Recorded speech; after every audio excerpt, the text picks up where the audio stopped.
some level of mold in it that it was going to need to be mitigated. So during council's recess last month, we had the environmental air quality inspector over to the building who had done the initial mold investigation. Excuse me. And we then cut 31 holes throughout the building at the lower level of the drywall so that he had extensive points of data to gather, and he could get a good understanding of where, in his opinion, based on that testing, without having taken every piece of sheetrock and drywall and plyboard off of the building, where we believe the mold is. And we found that. We believe that right now it's restricted to the southern wall of the apparatus bay. So if you're looking at the firehouse from the front of it, the wall to the right, which makes sense. That's the really, we have had leaks in other places in the building, but really the biggest ones were in that office just in front of that. That's where this started well over a decade ago. The big leaks started where we had the waterfall features, I think, that the former chief referred to in his office. So that makes good sense to us. So what we have done in this staff report is come to you and said, we think, based on that information, and we've gone out and gotten some quotes on it, some budgetary numbers, it's going to take this amount of money to have a remediation contractor come in there and rip all the rock and all the plyboard off and remediate the mold. It's going to take X amount more money to put all new plyboard and drywall back. It's going to take X amount of money to completely clean the HVAC system so that we can be sure that there wasn't any mold that's migrated up into there and that's then blown around after our firefighters reoccupy it. And the total number of all of those things, including the additional air quality testing for confirmation to make sure the mold levels really have dropped, is $76,000. So some of the way I'm couching that in that report may seem a little peculiar, because what I'm saying is that now that you have the full number, we as staff are looking for confirmation that you want us to do this full project, including authorizing a supplemental $76,000 to do the work. And we'd certainly be hopeful that you'd be able to give that to us somewhat quickly, just because it would take us some time to develop bid packages. The first thing we want to do is get the roof fixed. We want to get rain intrusion to stop from going in there. So we'd really like to get on with that. But I don't want to spend $200,000 of your money if we're, unless you tell me that's what you want me to do without the rest. It'd be preferable that if you could tell me that, yes, we really want to do it all, and we understand the magnitude of it, so please go ahead and do it. And with that, I'd be happy to take any questions. Yeah, you guys are on the facilities committee, so. Yeah, I mean, the goal is to get it reoccupied. I think we've discussed that, all along. And the question I would have, Randy, is we get everything fixed and everything like that, and we're saying like an interim thing means that we do want to do monitoring, and do we have a plan in place on just exactly how we're going to do the monitoring? And the second part would be, what is the roofer's warranty going to be? The first question is that the monitoring we would do would be physical inspections, the exterior inspections. Same people that we've had do the investigations for the repairs. I think we've got a good consultant that we can use for that now, that I'm very satisfied with their ability to make important observations.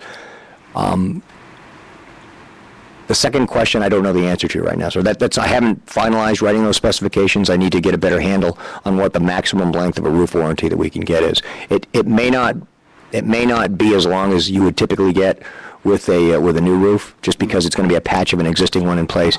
But I'm going to have to deal with the manufacturer on that and see what they're willing to back up, because that's really where it comes from. It's going to be what the manufacturer of the product is going to be able to represent. Okay. And that's really kind of the crux of it, too. If we're looking, what we're terming as interim, I would expect, longer than 5 years out of it, but, we've been down this path before through the years, and so I guess you're being somewhat cautious.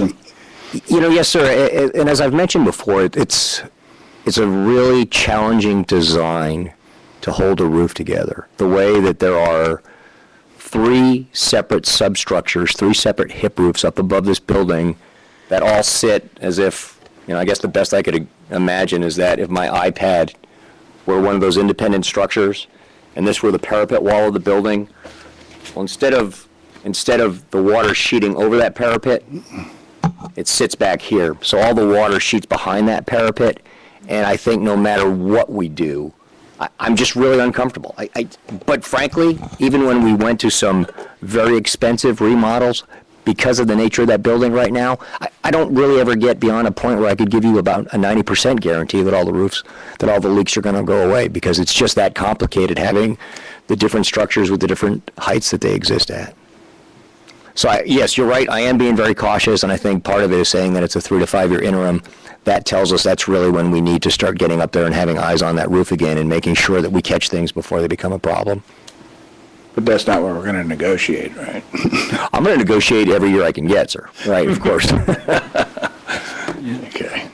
One of the dimensions we talked about was conversing with the firefighters as to whether they were comfortable with this approach and whether they're ready to move back in and so forth. And so I'd like to ask the fire chief to address those issues.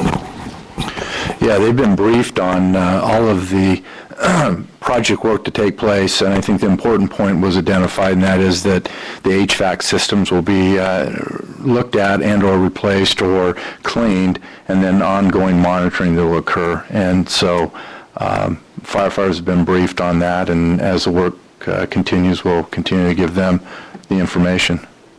Mm-hmm. So what would, just kind of the monitoring question again, what would be the nature of the monitoring of the HVAC system?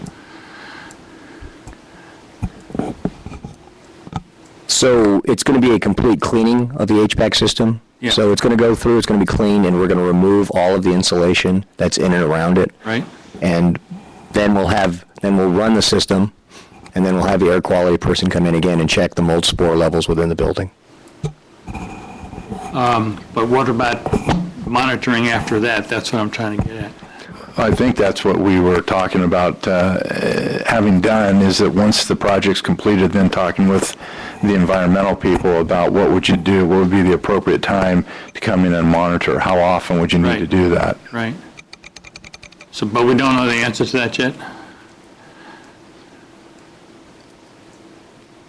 There's not a technical answer to that question. Uh-huh. I think the answer to that question relies more upon what the comfort of the firefighters. That's kind of why I asked it. Yes, sir. And certainly after we repair the roof and we do the mold remediation and we clean the HVAC system and we run it, and then we go through and confirm there are no spores there, and we've presumably also, of course, confirmed that the roof doesn't leak, that tells you that there are no leaks. So beyond that, if you saw evidence of leaks, wouldn't be unreasonable to bring in air testing, but I'm not sure, there's not a regular pattern of mold spore testing that's an industry standard. But I'm sure we could, we could probably, once it's done, talk with the company about what would be, there may be even something we do more times than we normally would, just to create that confidence Right. going forward. Right. Yeah. At least from my point of view, I think that's probably something we should look at. Even if it is, more than is minimally necessary, if you're, Sure. you're living there, you kind of like to know regularly that it's okay. Right. Yeah. Mr. Okay, Mayor? other questions? Yes. We've seen things, I've seen things coming from the community that we should do everything to keep our firefighters comfortable, and because they do such a great job for us, which is true. But this is, if we look at this as a 5-year fix, and I know we want to get more out of it, it's about $55,000 per year to do this, versus the $15,000 that we're paying for the trailer. Is the facilities at the firehouse preferable to our firefighters than the facilities in the trailer? Are they more comfortable? Would they be more comfortable in the firehouse than they would be in the trailer? I think I think the community is kind of driving that they'd rather see a fire station and not temporary buildings around a fire station. When it comes to the firefighters, I think their preference always was to be in a fire station. At this particular point, I don't know if they have looked at it from the perspective of saying, am I going to be more or less comfortable where I'm at? Because we've done a pretty good job of making them comfortable, but it is a temporary temporary buildings. It can last quite a while. So I'm not sure if it's kind of, there's two roads there, as I understand it. I think the community feels like they don't like to see temporary buildings or rather not have that there. So I don't know, we've gotten to the point where it's uncomfortable for the firefighters. I'm not sure if I can give you I guess we're talking about how long are we talking, that we keep temporary fire station in place. That might change how comfortable they would be. Well, I mean, a case of point is that our Bank of America building is a temporary building. And it's been there for as long as I've been in town. And I don't think people look at it as a temporary building. It is the Bank of America building. It's not the temporary trailer that houses it. And so if we can make the fire station work and it's comfortable for the firefighters, whether it's the existing building or a temporary structure or a new temporary structure, I just would like to see some assurances that we're doing something that is actually beneficial for the firefighters and their comfort and their happiness, and that we're doing the best we can for them. And so that's why I was asking the question, is it better to have them in the facilities they're in or in a different temporary facility versus trying to fix something that we don't have 100% guarantee that, or maybe even not a 90% guarantee that this fix will result in an occupiable building. Yeah, no, you bring up a really good point. You're right, $13,000 a year. You kind of do the math. You're spending $276. I mean, you're right, Clark. You want to have a longer, guarantee that this is going to work out, financially for you. And then you bring up the point about the comfort, and as you're asking that question, I'm thinking, okay, well, what about, is it, is the temporary site a hindrance to the firefighters' ability to do their jobs? Probably not. Probably don't, go there. For me, if we're going to do it, I want to do it right. Even if we have to spend more money, it's the long term of the building. If you could have something that's going to last 20 years without any issues, I think it's better, to say to spend $400,000 or whatever it takes. Of course, within reason. But you spend $276 and you don't have a 100% guarantee that it's going to work. That's a risky thing, especially when you know that you got $13,000 a year, and it seems to be doing the job. One of the things that we brought up last time we talked about the fire station was that there was another station somewhere, I guess it was Sonoma County, maybe Marin County, that had a similar design as this, and then we were going to investigate that. It didn't exist. It didn't exist. So this is a one-off then. Pretty much. Okay. Yeah. I mean, that's unfortunate, because it would have been good to get that info if it was available and see if they had the same problems. Chances are they would, if it was a design flaw instead of a construction flaw. But since we've already worked on it once before, it sounds like it's a design flaw. I think it might be, just to complicate it further, this discussion is in the staff report, but, how much we estimated it would cost to really fix the roof. Oh, that's right, it was like the 500. You want to give some no, of those it was $1 figures, million. Andy? Yeah, okay. So there are a bunch of different options on really fixing the roof, and it's one of those things in the eye of the beholder. The original cost estimate in addition to all the work that this project will do, but also removing the existing metal skin coating that's on top of there, was $300,000. That's an old number now, so it's probably up from there, and that did not include any of the mold remediation.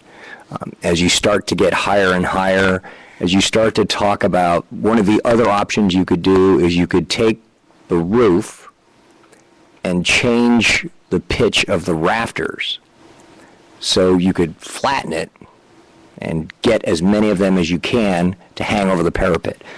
The challenge with that is because you don't get the highest pitch of the roof, its peak up at the highest point, you end up with a lot of gaps. So you end up with a lot of places where you still have water sheeting behind the parapet. So even though you're looking at spending $500,000 to $600,000, you have that lower level of probability that you're never going to have leaks because you still got water going in the same place that's previously demonstrated that it doesn't like to go. That it just doesn't suit well. The final option that I would look at, that I think of as an architectural item, is to raise that peak, raise the final peak of the roof, and then again, set your rafter angle so that you get as much of the water as you can completely over the parapet walls. You still end up, because of which is common for most buildings, but it's just more complicated in this building because of the multiple structures on it, you still end up with a bunch of the mechanical equipment that's in the back of the building. It's on the back side of it, so it's the east side of the building, at the far end of the apparatus bay, that you can't get that piece to sheet where you want it to. So now you maybe have a 90-95% of the water sheeting where you want it to, but you've still got X amount of water, and you've spent maybe $800,000 to $1 million, $800,000 to $1 million, and you still have the same design that you're struggling with. So there's lots of options. Certainly, I think the one you have right now that the council's already approved money for to patch the roof and to do the mold remediation in the building is a pretty decent fix. If it's the council's desire that you would like to see the firefighters from Station 81 back in Station 81 and out of those portable trailers, I think this is your highest cost benefit option. And I know that I can't give you a much better lifetime than a 3 to 5 year, but darn it, it's a roof. And they leak, and I suspect that there's a bunch of people in this room that have had a leak, and when you try and get somebody out to fix it, it's a real challenge, because the leak always appears at the furthest point possible from where it actually entered your roof. And so you chase it back and forth, and part of the problem, the challenge with doing buildings, is even with the mold remediation, as I've been very clear on, at least I hope I was very clear in the staff report, we've done destructive investigation. We've done the best we can. That doesn't mean that's the only place where there's mold. I can't tell you that without taking all the sheetrock off the walls and being able to look at each piece. Might there be somewhere else? Yes. Have we done what I think is the most prudent and reasonable approach we can, short of taking every piece of sheetrock off the building? Yes, I think we have. I think we've really been as diligent as we can. But stuff happens. And some piece that we just didn't catch, some spot that we didn't catch might happen. So I hate coming to you as your engineer and not being able to give you certainty, but I think the price of certainty would be more than you would bear. Yeah. So that's why I'm trying to just caveat this and say, if it's your sense that you want your firefighters back in the station, then this number that's almost $300,000 is a pretty good number. I'm going to sleep okay with this number. I'm going to think that we will have done a good job under my charge, and that the roof will be repaired, and I'm going to have a really high confidence level in it. But I certainly suspect that we're going to need to go back, and we're really going to be monitoring it, and we may need to spend a little bit more money here and there to maintain it as we get into that 3 to 5 year life.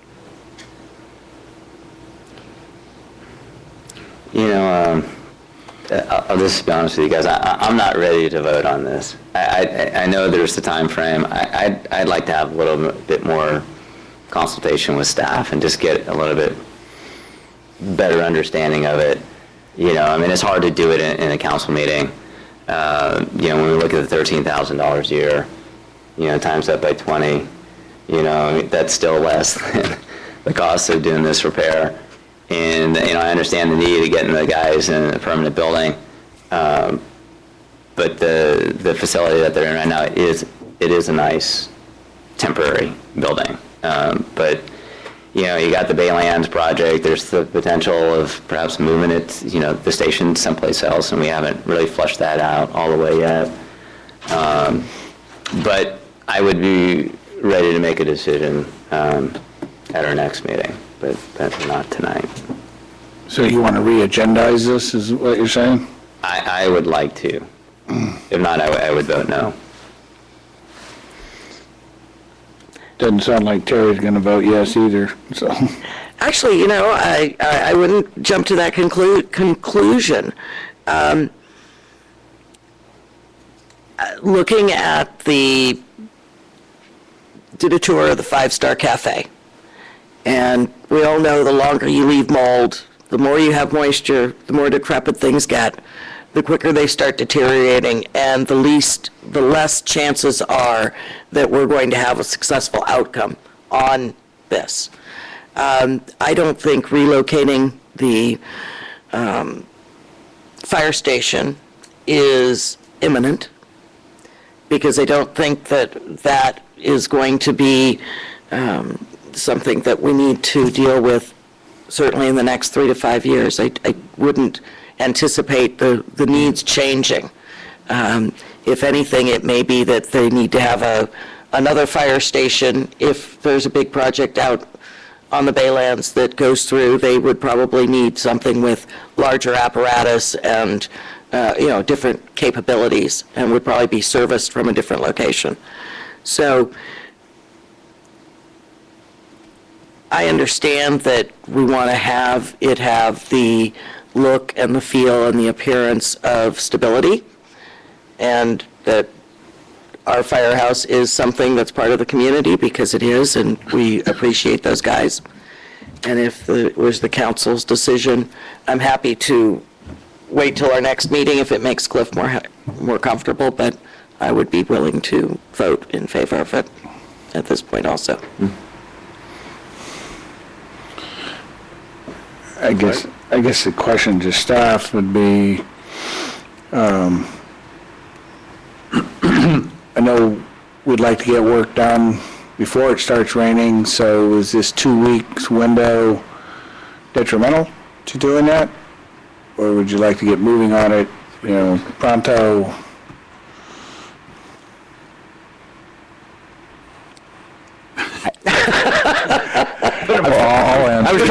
I was trying to quickly pull up the Farmer's Almanac on my iPad, sir, to see what the weather patterns are going to be like, and that's the rub of it, right? I mean, I just really don't know if those rains are going to come in, or if we're going to keep the ski and the snowboard equipment in the garage for another year of light rains. So I think, based on what we've seen before, no, I think we can live with 2 weeks. Okay. Because, I mean, really, it's, I look at the firehouse as an iconic part of the community, and this is something that's sad is what's happened over the years. And if we don't do something, Terry, to your point, like the Five Star Cafe, it is going to rot, and it's going to rot in place, and that would be even more of an atrocity to allow that to happen. And I think this fix here, I think we have to try something, and I believe that, I believe the manufacturer, at least the feedback I've gotten from you, Randy, is really motivated to make this work, because it's kind of egg on their face, too, if it doesn't. I'm sorry. If I may, while the design is somewhat unique because we have these independent structures above and behind a parapet wall, the underlying rubber membrane material is on fire stations throughout this end of the peninsula. I think nearly every one of San Francisco's fire stations has the same rubberized material on it. So over the years, since this has been installed, the product's had some improvements and enhancements, and they understand a little better about how to use it. And so, I think it's going to be done. I mean, I think the repair is going to be okay. But I just know what happens every time I think that, when I can't break out my calculator and really give you an answer on it. Yeah, I just wanted to say that, as you pointed out, Cliff, Clark and I are the Facilities Committee, and we agree with this recommendation that the staff has come forward, and we've talked about it with the city engineer and with the fire chief, and for the reasons that Clark gives and that they give, this just seemed like the most reasonable thing to do, in the near term.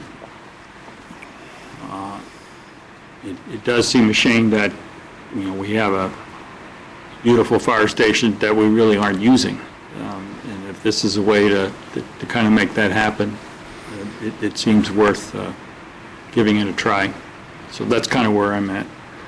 Yeah, well, and perhaps I'll be there as well. You've had more opportunity to... That's true. To understand the situation, you're at the firehouse, I mean, to me, I'm just looking at the math, and I'm looking at the comfort that the current firefighters currently have. You're right, you have a building and you want to maintain it, and you don't want to see it fall apart. I don't think we're there with this building. The Five-Star Cafe, that thing was falling apart before we even bought the thing. I mean, its life was long past. But this is a newer structure, and you're right, Clark. There is that pride of maintaining certain iconic buildings like a firehouse. So I'm willing to perhaps go with it at the next meeting if you guys are willing to wait. I would like to have I just like to sit down with staff and the chief and just kind of get a better footing. Oh, Carolyn Parker wanted to weigh in on this.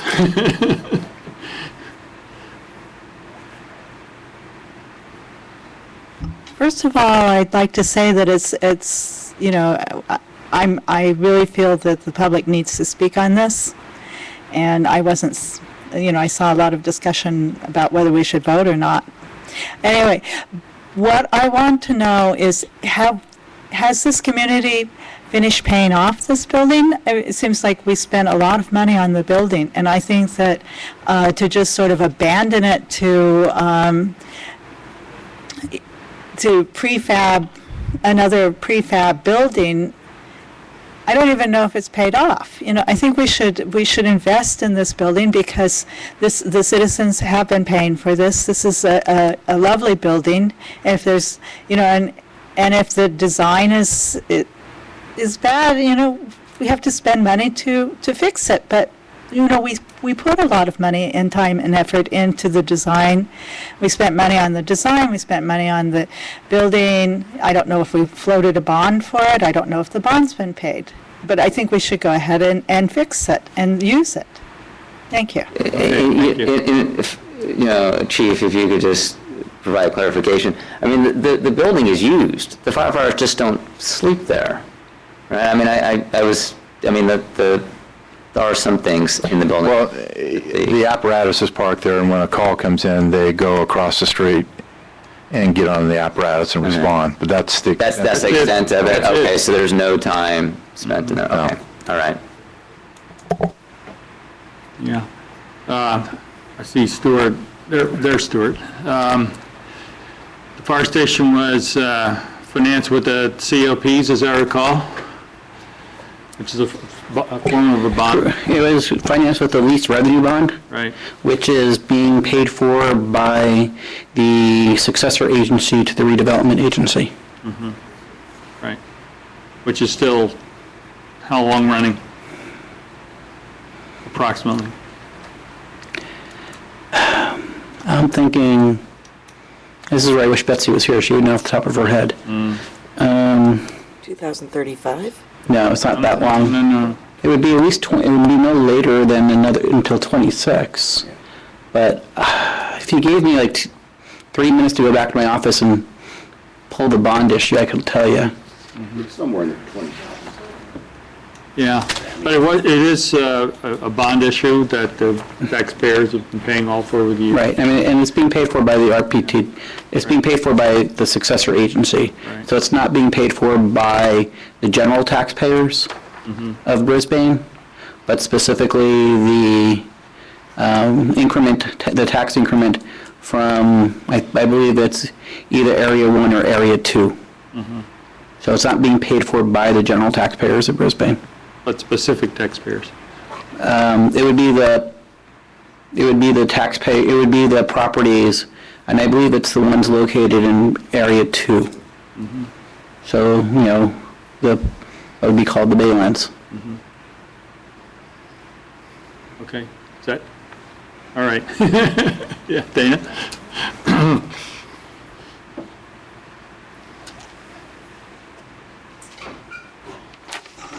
Well, Cliff, you and I had similar thinking, because I looked at this and I said, $250,000 for 3 years, who's kidding?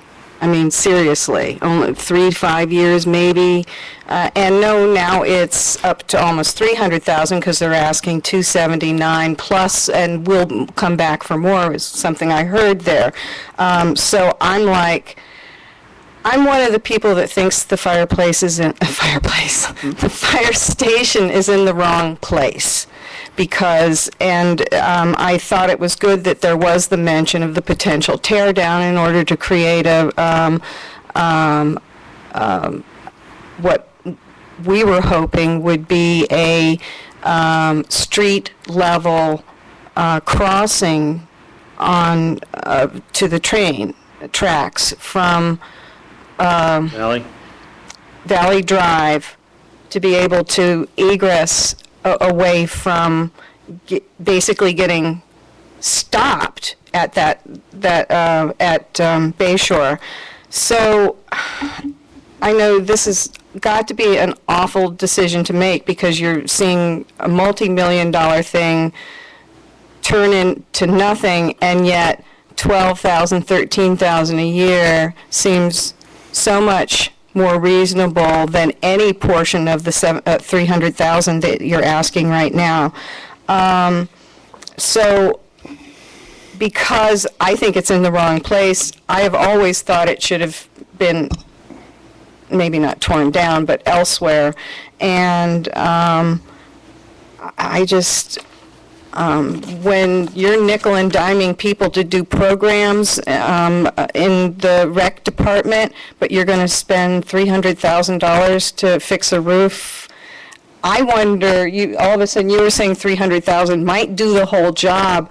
I wouldn't want an interim repair, because, you know, it already hasn't worked. The existing roof already hasn't worked. And so, you know, anybody who's had a roof that's problematic, you just want to tear the whole thing off and put a whole new one down. And that's what we ended up having to do with our roof, because it was, you know, foam, and then the foam settled over time, and yada, yada, yada, and the waters would sit in the divots, and then one wind, that a couple of years ago just came and just pulled all that foam off of our roof. And so we actually we didn't have a choice at that point. But anyway, I still think that repairing the whole thing makes more sense than an interim job, because if that 300,000 doesn't last more than 3 years, then more egg on our face. Thank you. Just one historical note. The location of the fire station, actually, we ran a citizen survey, a mail survey, and gave people options. And this was the site that by far the great majority of people picked for its equidistance between Old Brisbane and Northeast Ridge. So that's why, and of course it was cited there because the city and GVMID already own the property. And so it was also financially feasible. So just as a historical background there. But the issue still remains as to the relative cost versus benefits, of course. And the question is, does the council wish to respect Councilmember Lentz's request? I'm happy to move that we extend the meeting till the next. Extend this issue? Yes. Mm-hmm. Okay. Clark? Yeah, I think staff's comfortable with that, and then I would go ahead and... Okay, so we'll put it on the next agenda. Yeah, thanks.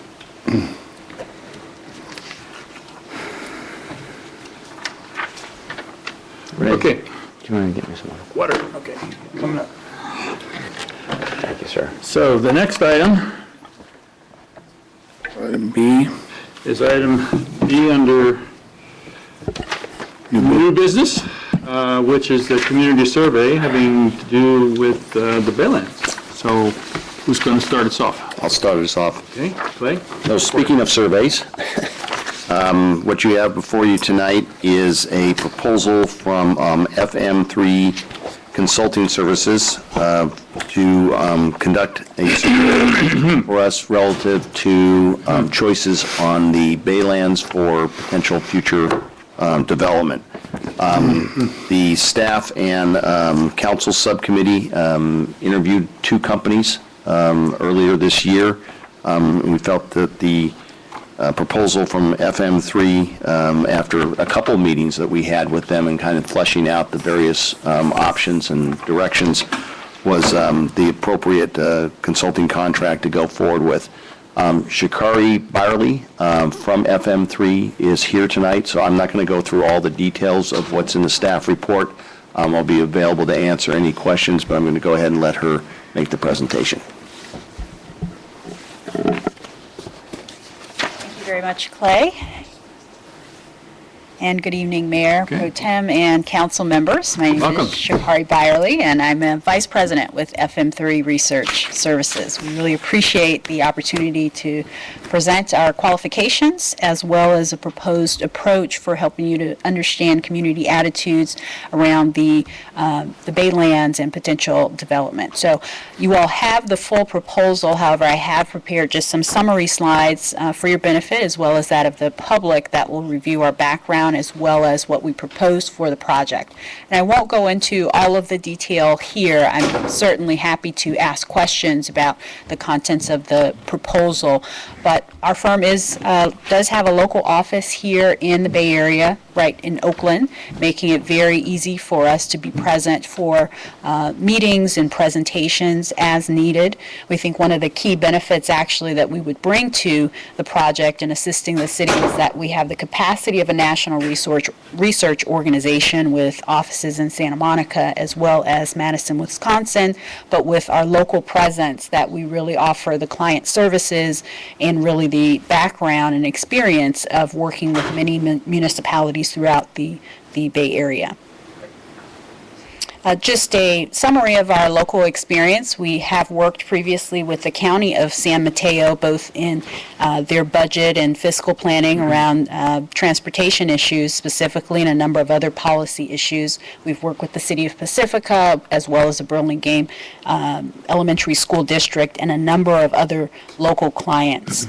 We do serve as the lead research firm for the City and County of San Francisco and just did their biennial community survey with some similar components that we might be recommending for you all should you select our firm. We also have specific experience working with a range of clients or interests on land use and development issues. We've worked with local communities such as Roseville, which is referenced here in the slides, on understanding in that particular instance development downtown and what citizens were interested in. We've worked with private companies as well as coalitions to understand how particular projects or developments might impact the quality of life and how residents really view or community views the parcels in question. One of the things that isn't represented in our proposal, but I think might be valuable for you all to know, is that we're also a leader in assessing public attitudes toward conservation and open space issues. And so we've represented a range of interests around the table, and I think we would be highly sensitive to the interest involved with the Baylands as well. So just a bit about our research process. I think another of our strengths is that we don't believe in a cookie-cutter approach to conducting opinion research, and I think particularly in a community as intimate, given the size, and as engaged as a community in Brisbane, we want to make sure that we work with you to develop a transparent and inclusive research process, and so we built that into the project components and the phases. We also understand the importance of having a very objective instrument so that all of the stakeholders and community members are comfortable with the research components and the questions that might be asked as a part of that. We want to make sure that the community feels that the process is fair and that the questions are fair and objective as well. We also want to build upon the excellent work that you all have done to collect community feedback in the draft EIR process, as well as research that has been done previously on the general plan and revisions to that. So what are we proposing? We're essentially looking or envisioning a 4-stage process that would begin really with developing a community input process around the research itself, so that when we do move forward with a questionnaire or with focus groups, whatever components we finally decide, that everyone has confidence in that process. So we'd like to engage in a period of really discussion, education for us, and then also working with the community to build that credibility. We propose to start with qualitative research, so pulling a random sample of voters to participate in focus groups, either 3 to 5, that will enable us to assess just general attitudes in the community toward the quality of life, growth and development, the particular parcel in question, and various very general development options.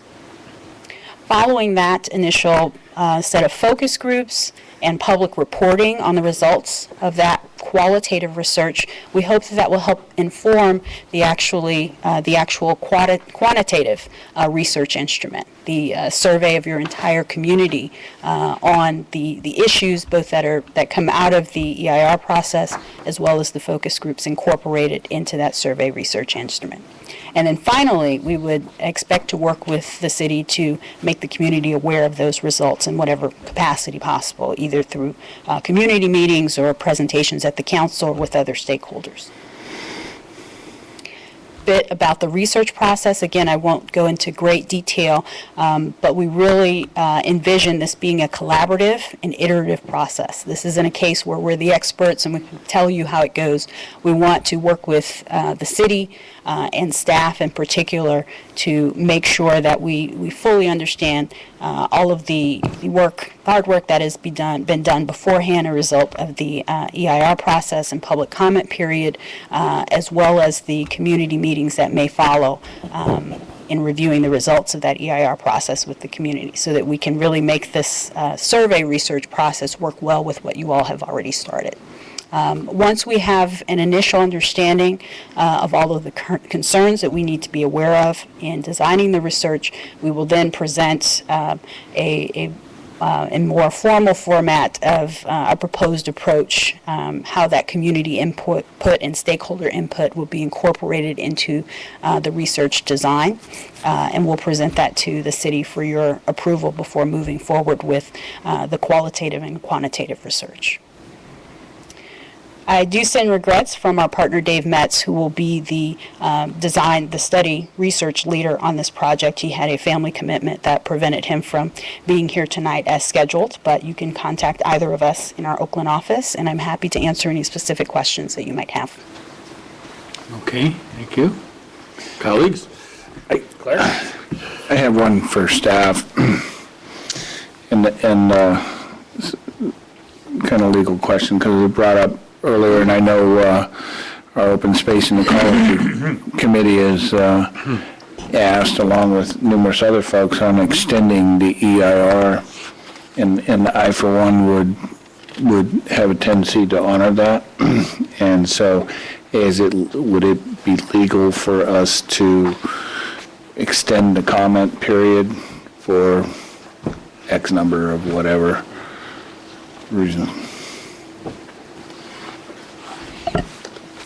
Let me give you, if I could, some background in the EIR comment period and what the discretion is that the council has. Generally, when an EIR is issued, there is, as the council knows, a comment period, and that is set forth in both the CEQA statutes and in the CEQA guidelines. The normal comment period is 45 days if the EIR is circulated with the state clearinghouse, as almost all are, and then 60 days is generally established as the maximum time period that's recommended for comments on an EIR. Now, the guidelines do state that for unusual circumstances, the comment period can be extended past that 60-day period, and the council has extended the period, I believe, to 120 days rather than the standard 60 days. So the 120 days is already under the CEQA guidelines substantially longer than is recommended as the standard comment period. That being said, it's up to the council's discretion in terms of whether or not to grant an additional extension. There is no provision in CEQA that would prohibit the granting of an extension, although, again, under the guidelines, the standard comment period is 60 days, and they generally recommend against extending it much beyond that except for unusual circumstances. I know that there are, in addition to the CEQA guidelines, some concerns that if it's extended too far past the current date, that it could create complications because of some other EIRs that may be issued, overlapping notices of preparation. I think that the Community Development Director may have a couple of comments in terms of potential problems based on how long it's extended. However, I want to be clear that it is up to the Council's discretion in terms of whether it's extended beyond the current 120 days, and the length of that time is again up to the Council's discretion in consideration of what would best serve the city, the citizens, and in view of the CEQA guidelines. Okay, thank you. And then that, Why are you asking that in your reference to yeah, the I know. survey? I'm going to segue into that now. Okay. And that part is, if we did extend it, and I'm referring this to staff, and sorry, Shikari, but kind of rhymes. That if we did extend it, would this affect the survey timelines that were proposed? And that's what I'm asking. Yeah, I was cluing in on your line of questioning. So I think probably, assuming that you approve the contract tonight, we would probably wait a few weeks to execute it based on whatever decision you might make on August 19th in terms of the extension of the time frame, because that would affect the schedule. So we'll just work with, we've already pushed the schedule back, I think, once or twice already. So, right. I mean, the schedule obviously has a lot to do with what the comment period ends, and because we were planning on trying to do a lot of this work during the time that the consultant would be responding to the comments. Right. Right, and that's kind of what I was thinking. Yeah, well, it's a very good point, and I think just, we'll work with the consultant and figure that out. And obviously, you're not going to make a decision tonight, as I understand it. You'll make a decision on August 19th to extend it and how long to extend it. Right, and we'll get feedback from our Community Development Director also, so. Yeah, well, I was just going to point out that, as noted by the chair, that there is some flexibility into the dates as we proceed with the survey, because clearly you don't want to be doing that until, we've got all the information from the EIR, and if there's going to be an extension, then that's going to push everything back, and that's actually already built into the contract, I think. So. I'm sure they've been through this before. We're very flexible, and we appreciate being a part of the process or in conversations early on, because this is not what people typically think of as polling. We really look at this as more of an academic or research study. We don't have a specific proposal or project, per se, that you all have identified and you're thinking about going to the ballot or something of that nature. This is really a community feedback and perception study. And so it's important that, we defer to the process you have in place for, public comment on the EIR and any other stakeholder input that you are trying to assess before you move into developing specific research instruments, be it a focus group moderation guide or an actual survey questionnaire. Right. Yeah. Cliff and I, we've been talking about this for a while now, and with the staff, and as just was pointed out, we felt that it was important that the survey firm, spend some time here and talk to the subcommittee and other members of the council and staff and get a feel for what are all the issues, what are all the questions, and then when they move into the focus groups, they're going to be really informed. They're going to know what people are talking about. So when a survey is formulated, it comes from a base of knowledge that's been built up over a period of months rather than trying to do something in a big hurry and not really know, Substance. the complications and the complexities of the issues, which are considerable. And so that's kind of our thinking. Sure, okay. No, I'm actually very happy with the subcommittee and staff's recommendation to move forward with this, but I just wanted to make sure of the logistics in case, that, I know that we're very sensitive to our committees and commissions on, Right. timeframes and stuff like that, because, we do want them to go through stuff thoroughly, and and we do get that kind of body of work from our Open Space and Ecology Committee, and they've been consistent that way for 15, 16 years. It's been in existence, so. Right, yeah. And so. Yeah, the survey is going to be extremely important for this community to take ownership of the project. And, it can't be the council that makes the decisions. It's got to come from the community.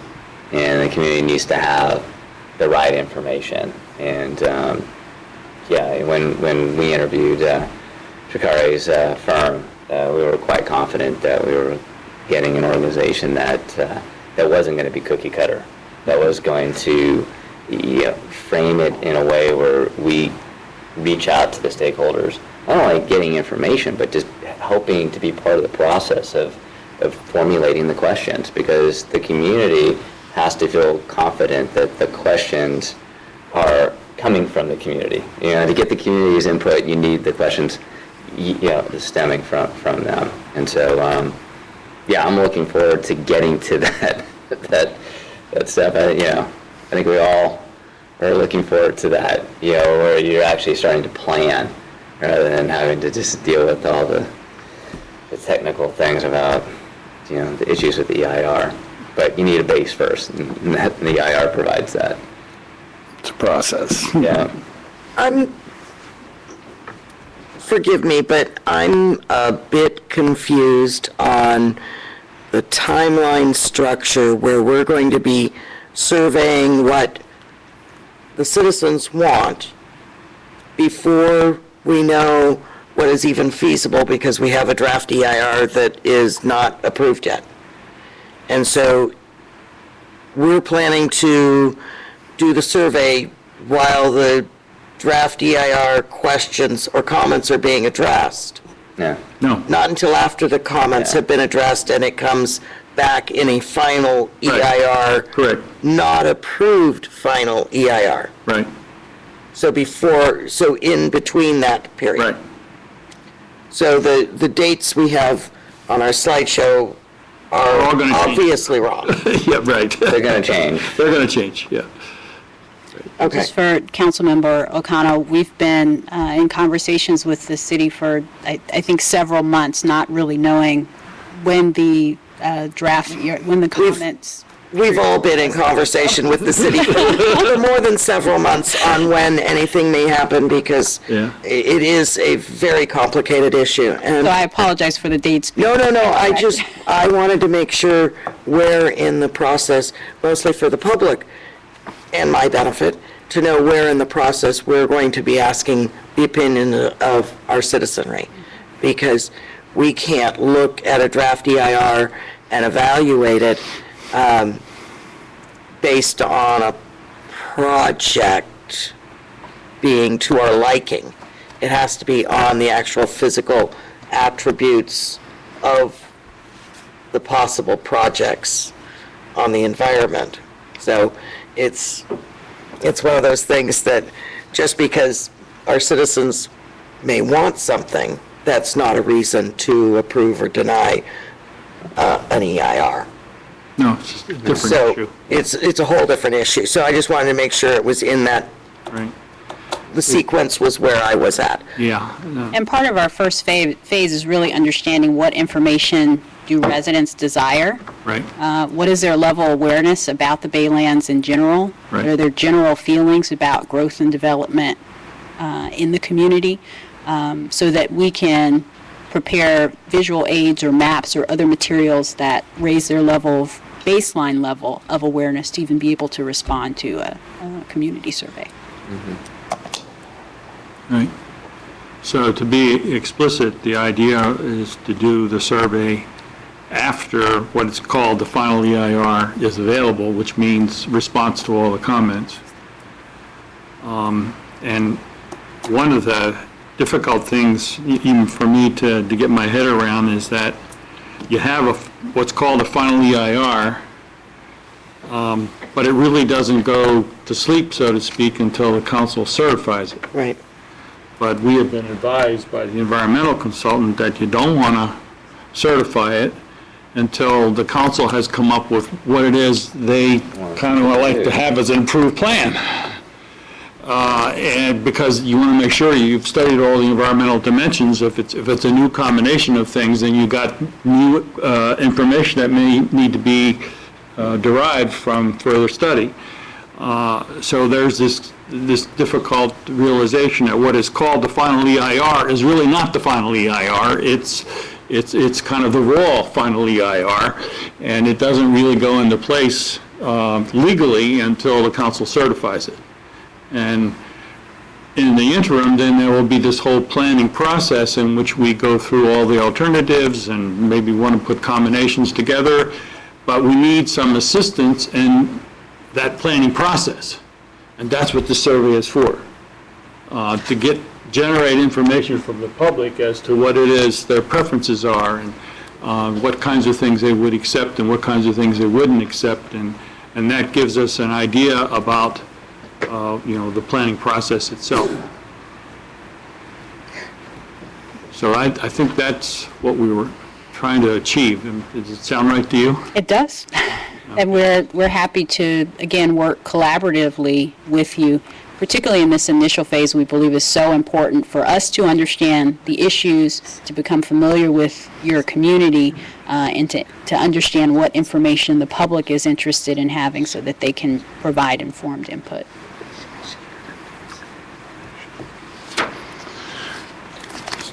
Okay. I know Michelle wants to.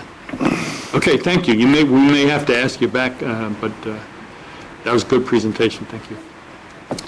Michelle.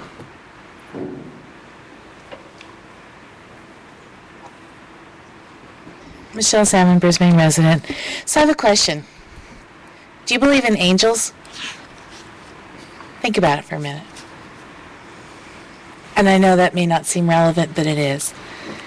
Back in the 90s, when I was working for Red Rose Collection, I remember my boss coming in and said, look, it's right here on the cover of Time magazine. Over 90-something% of Americans believe in angels. And I went, really? And of course, I immediately flipped to the inside cover where the stats were listed. And of the 1,000 or so people that they surveyed, the people who answered yes were counted, and the people who answered no were counted, and the people who said, I don't know, were not counted. So actually, there was only about 98 people who answered yes, a few people who were willing to risk saying no and be struck down by lightning in case they were wrong, and everyone else didn't know. But that was on the cover of Time magazine as a fact that 96% or whatever it was of Americans believed in angels. And that's one of the problems I have with surveys and types of information like this. And so I advise you to proceed with caution. First of all, how are you going to pick a random sample of Brisbane voters? Because there's nothing at all random about the people in Brisbane and how they vote. And that right there gives me pause for concern. Could I interject? Yeah. the survey we're talking about is a mail survey of all voters. Yes, Not but random. to develop that survey, you are going to choose random people to be in focus groups to develop the questions. Just doing the questions has influence. And that brings me to the part that is really a challenge for me, because Shakira said, well, we don't have, it's not like a polling thing because we don't have anything on the ballot. But yes, we do. We've been promised that we would be voting on whether we had housing on the Baylands or not. So there definitely is something on the ballot, or slated to be on the ballot, or hopefully will be on the ballot. And then I have to ask, what is the actual purpose of the survey? And you sort of explained it a little bit, but if the actual purpose of the survey is for you, the city council, to assess the appetite of the citizens of Brisbane for development or not development or what they want on the Baylands, then why the hell is UPC paying for the survey? Because to me, we're back in the same old cycle of conflict of interest that developed the community prepared plan, where the developer is paying for it and has undue influence over the outcome. And this is where I have a really big problem with this. So I ask you, what is the actual purpose of the survey? Why are we doing a survey? So that you 4 or soon to be 5 people know what the results of the survey are, or how the people of Brisbane feel, or how all the people of Brisbane feel, or do the people who don't vote don't count? Do the children don't count? And so I guess I really have some serious questions about not just methodology and survey, and I'm sure that these people do their surveys very, very well, but I went to their website and I really looked over their whole client list and everything. And yes, it's a diverse group of clients, and yes, it's a diverse group of PR about what they have done and haven't done, but there was sure a lot of development up there, and I wonder how many of those developments didn't happen because of the results of their survey. I wonder that. I asked that question and I wonder how many elections didn't go through or did go through based on what the results of the survey were. I've worked with a lot of data in my career. I do marketing. And I know how you can influence the results by how you ask the question. And it's really a masterful thing. And so even doing the survey and having it paid for by UPC, I would rather we paid for it ourselves and had no influence by UPC whatsoever on the survey. I just really have a problem with that. And my problem with that is justified based on the community quote-unquote preferred plan. I went to those meetings and there was not one single person there that wanted 9 to 12 million square feet of development on the Baylands. Not one. No one there that was a citizen of Brisbane got up and said, I want 12 million square feet of development on the Baylands.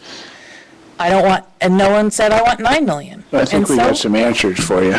Yeah, but I'm saying, I'd like to know how you chose the 2 companies that you reviewed, who recommended them, because there was like 20 companies out there that I saw when I Googled it. And so I just want to know, what influence does UPC have on this? Why are they paying for it if it's so important to us? Those are my questions. And so, do you believe in angels? Think about it. You want to weigh in? Yeah, as far as UPC paying for it and what influence they're going to have on the survey, I'd say none. Is that a fair statement? They've had no influence or no participation up to this point in the survey. I think they obviously have a lot of interest in what's going to take place. Sure. Major stakeholder in the whole process, but The idea has been that, that the city was going to pick the consultant and that we were going to be the lead in terms of working with the consultant. Yeah, and I think we'd all be fools if we thought that any of the proposed specific plans were the plan. And the whole purpose of the survey is to formulate a specific plan on what can or can't go out there, or what can go out there. And the EIR is going to kind of guide that. And then the survey would help focus that to develop a specific plan. That's, I think one of the concepts we talked about with the subcommittee was that there may ultimately be a series of surveys. Because as you kind of hone down in terms of this, we get more specific in terms of what may or may not be the desired community to move forward with. The other thing, I did have it in the staff report, but I just want to point it out, was that the other kind of data point that we want to have in place before we do the surveying is the financial analyses, and there's going to be 3 or 4 different types of studies and stuff, because that will help inform the options that we, have available and what can work and what can't work. So there's a couple different data points that need to be put in place there. In terms of UPC paying for it, I mean, it's been kind of the city's policy and the council's policy that anything relative to the Baylands that we negotiate to have that reimbursed through our reimbursement agreement with UPC. That's a council policy decision, and that's what I pursued in terms of discussions with UPC in terms of paying for this. and I do agree with you, Michelle, that, it depends on how you ask the question. I think that's very important, and I think we'd be remiss if we didn't understand that, I'm sure the subcommittee's probably talked about that with the consultant, If I may, and just a point of clarification, the focus groups will not be used to draft the survey questionnaire. Our first and most important priority is to develop a process where everyone can have confidence in the development of the questionnaire. So the first thing that we need to understand is what information do citizens want in order to make informed decisions about related to the Baylands, whatever that is. The purpose of the focus groups is to hear from residents about how they feel about the parcels involved, how they feel about the quality of life in the community, what are some of their general concerns with growth and development. The actual community survey, which everyone will be provided with an opportunity to participate in, is separate and apart from that information gathering phase. We will have to develop a separate phase for the questionnaire development process. Everyone has to have confidence in the objectivity of those questions. Otherwise, there's no point in actually doing a community survey. So our main interest and one of our core values is on the integrity of the research. And, to the public's point, you can lie with statistics, but our interest, quite frankly, is in, getting as close to perfect as we can in terms of community consensus around the research process and the research instrument. We don't presume to have any questions on hand, and our proposal was fairly general, just to defer to that, because we need to have a number of community conversations with the council, and understanding of the various pieces of information that are informing, all the decisions that you need to make. Yeah, sure.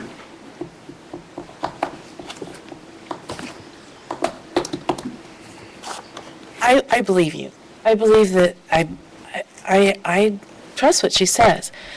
But the thing is that I've taken our surveys, and it says on something like on a scale of 1 to 10, how important it is to you to have a high school in Brisbane. On a scale of 1 to 10, how important it is to you to have recreation. How important it is to you to have open space or wildland space. How important it is to you, Michelle, to save San Bruno Mountain, But the flip side of the coin is, what are you willing to pay for it?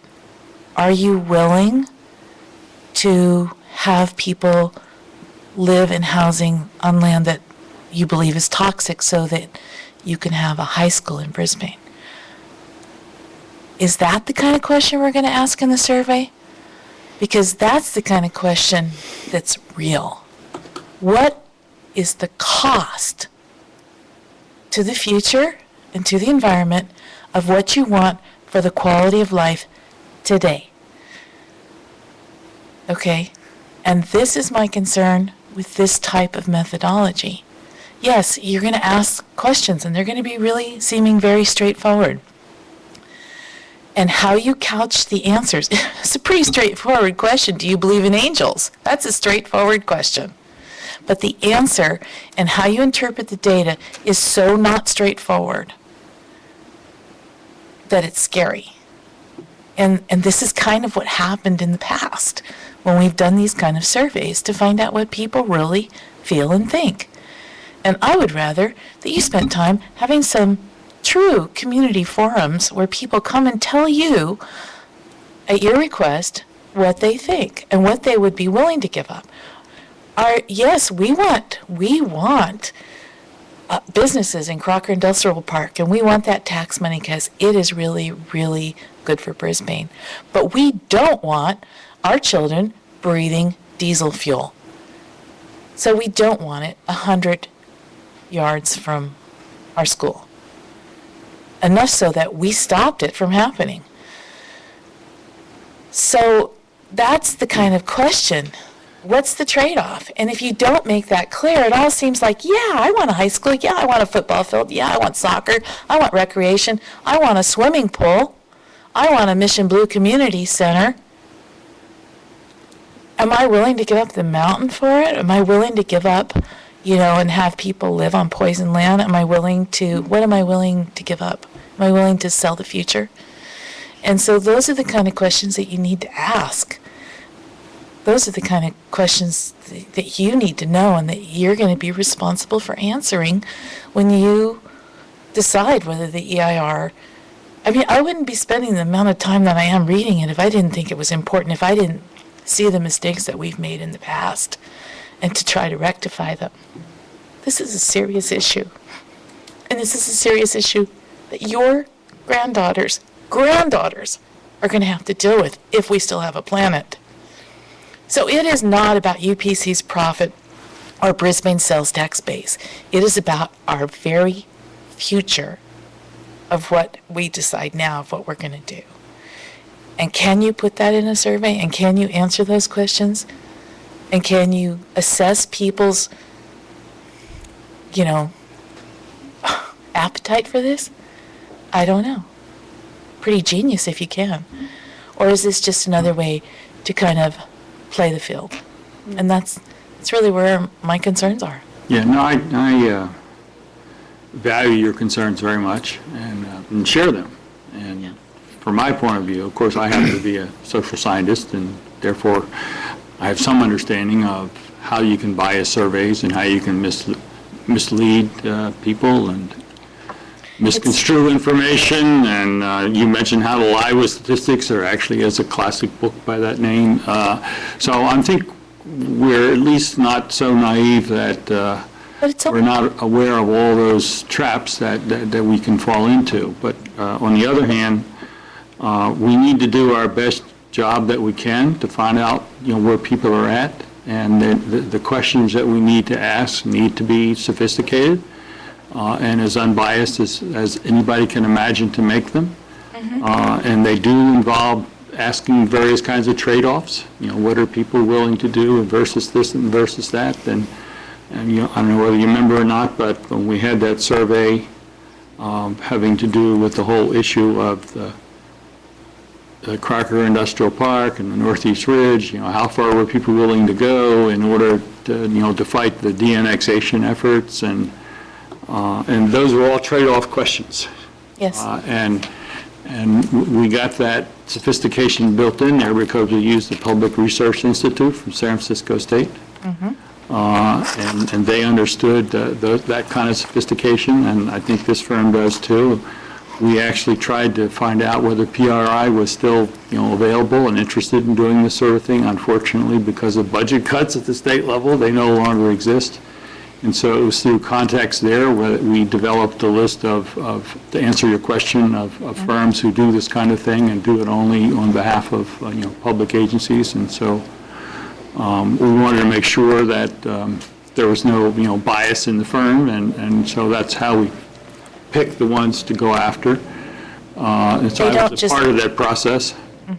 They don't just do it for public agencies. Beg your pardon? They do not do this work only for public agencies. They do this work for business agencies as well. But I mean, that they specialize in doing things for public agencies. That really is their major endeavor.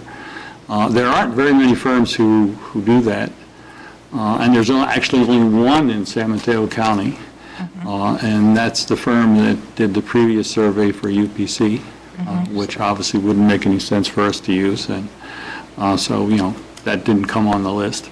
But that's one of the firms, they would have been happy to do it, and they are a professional firm. It probably would have done okay, but there was always the taint there that they had that relationship, and we didn't want anything of that nature to be involved in the process.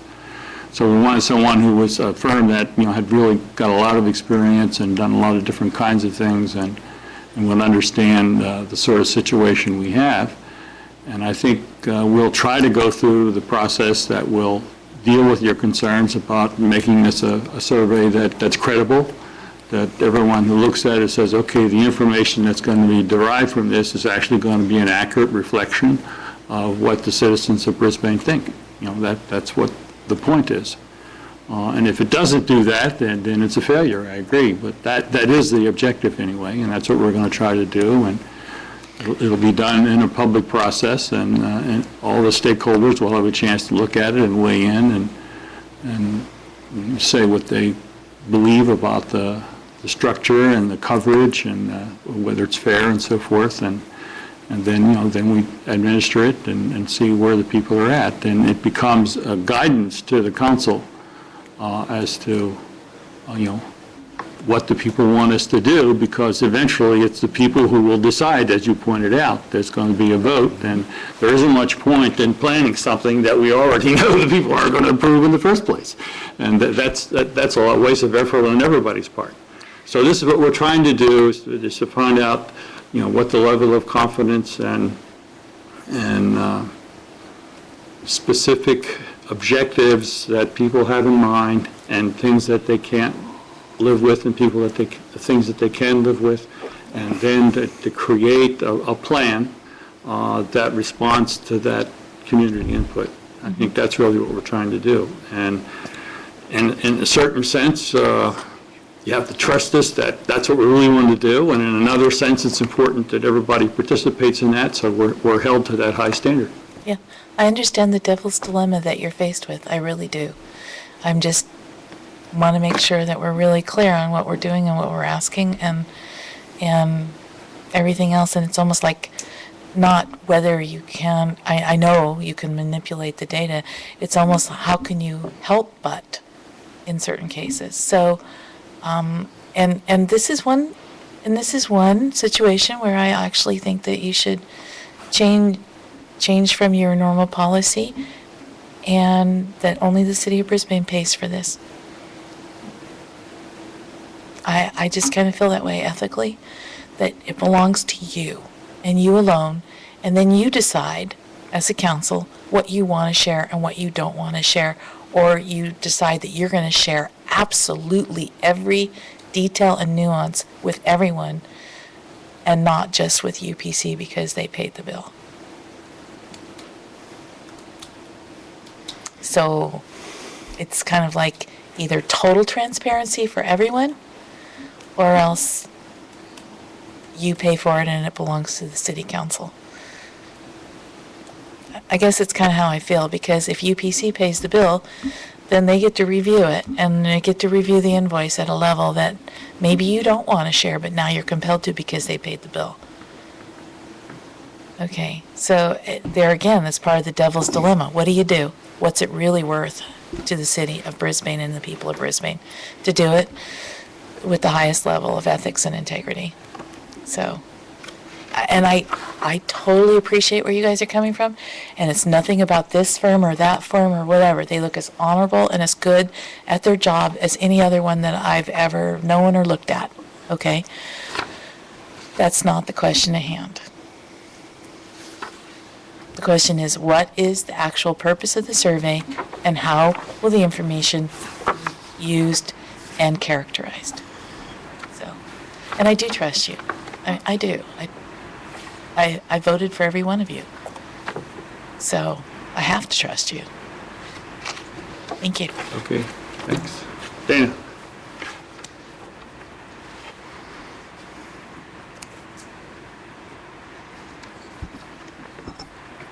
Dana Dilworth, resident. I heard the lady mention having objective instruments, and I'm like, that would be wonderful if that were true. I didn't hear what Michelle had said, but what I initially, because I was out in the hallway, I'm concerned about the backloaded questionnaire, similar to the ones the city has sent out before. And even the card that went out to the community a while back, which you're now calling the Community Prepared Plan, it never once mentioned densities or amount of square footage that our Have Our Say Day was going to create.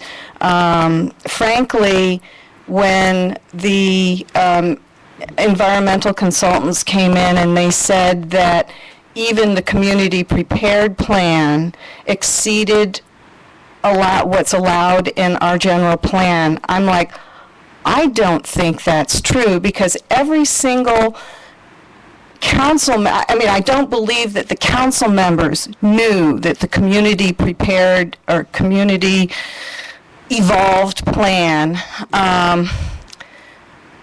exceeded what was in our general plan.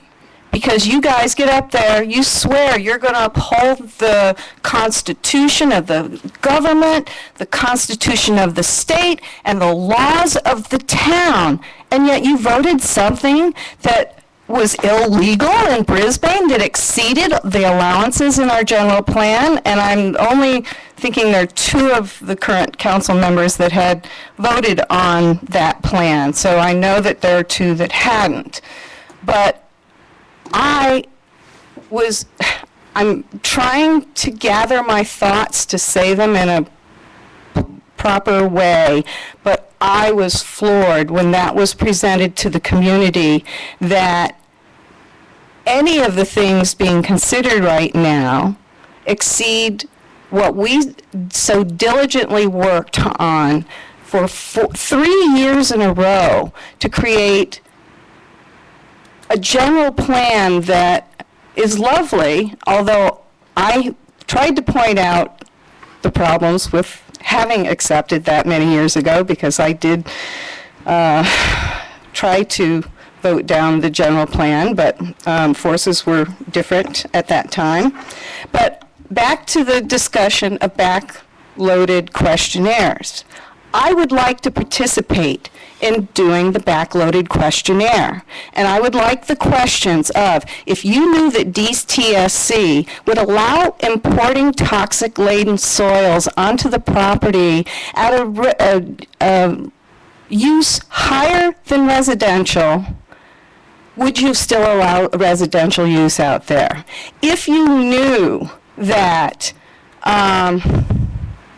once you were living in a house, that DTSC would declare that they have no more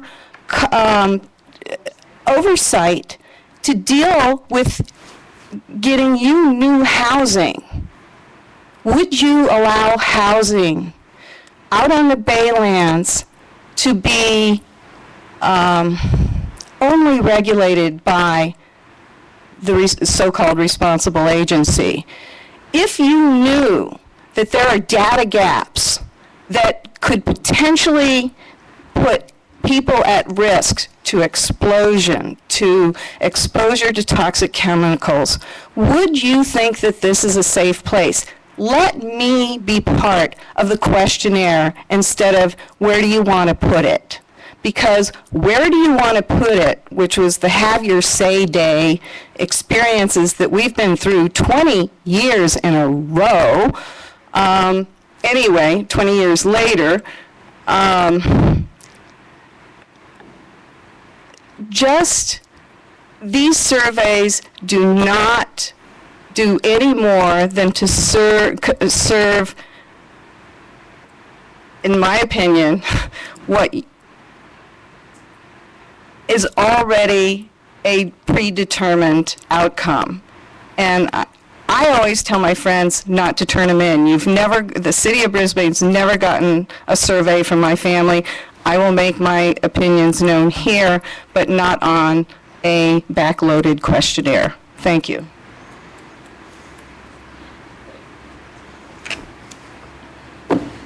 Yeah, if I may. There's some things that need to be addressed. I definitely hear, your concerns. And when we were having our subcommittee meetings, we were thinking about you guys. Seriously. Because Oh, don't let them answer. No, because you're going to ask the tough questions. And you're going to really, put our feet to the fire to make sure that the information that eventually comes from the survey is the will of the people. And so we haven't had a single meeting where UPC has attended. Right? They have not attended any of those meetings. They will pay for the survey, just like they pay for the consultant for the sustainability committee. But it's a conflict of interest if information is withheld. Our intent is to make the information available to the public as transparent as possible. And the first thing that you do is you incorporate the community to help structure the information that is going to be needed, and then helping with us with those questions. I mean, eventually, the only way to understand what the community wants is to do a survey. Not everybody's going to come to a meeting. Not everybody's going to watch on TV. People are busy with their lives. They have other things going on. Some people get intimidated coming to these meetings.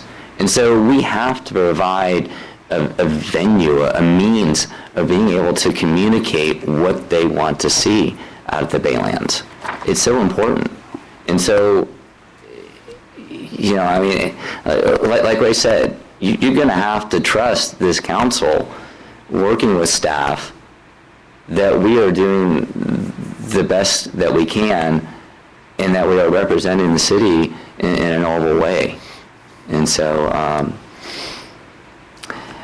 I'm looking forward to engaging the council and the community with that survey, because eventually it'll provide the direction that we need. Right. Well, still seems to be confusions about the specific plans that, one of those plans are going to be adopted, it seems to me, because they are absolutely not going to be adopted. And the purpose was to study broad scope, any and all, except for a few things. And so people keep saying those community-approved plan that's going to be adopted, item A, B, C, or D. No, it's not. It's just, it is not. It's not what it's going to be, and it's just going to be things within those specific plans or what the EIR is built around. And I know we said it numerous times, but I think people aren't hearing that we're going to adopt one of those specific plans, and they are not. It's just a study. That's right. Those plans describe certain uses, and those uses then are studied in the EIR. So eventually, we'll the planning process is still a ways away. And that's when things will get, I think, very interesting for the town. Because then we'll have the data from the IR to show, what we can and what we can't do. And if you want to do something, then this is what you're going to have to do.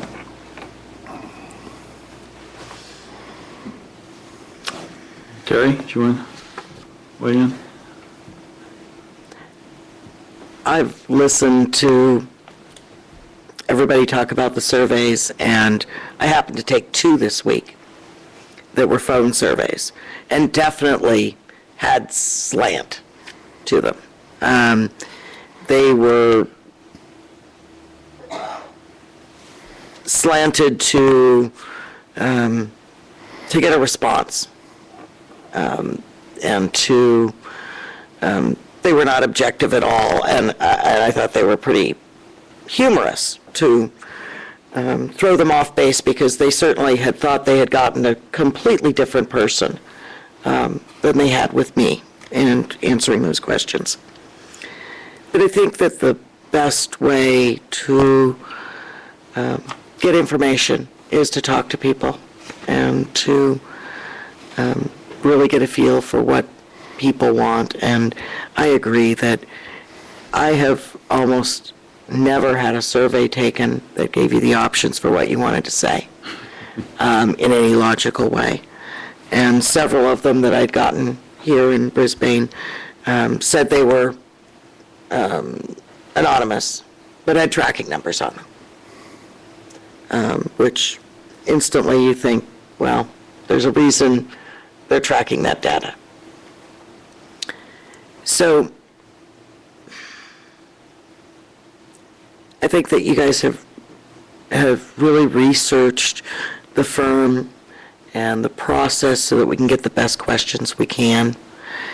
But we had an informal survey out at our club, and what's important to you? Is new carpet important, or is this? How important are the bathrooms on 1 to 10?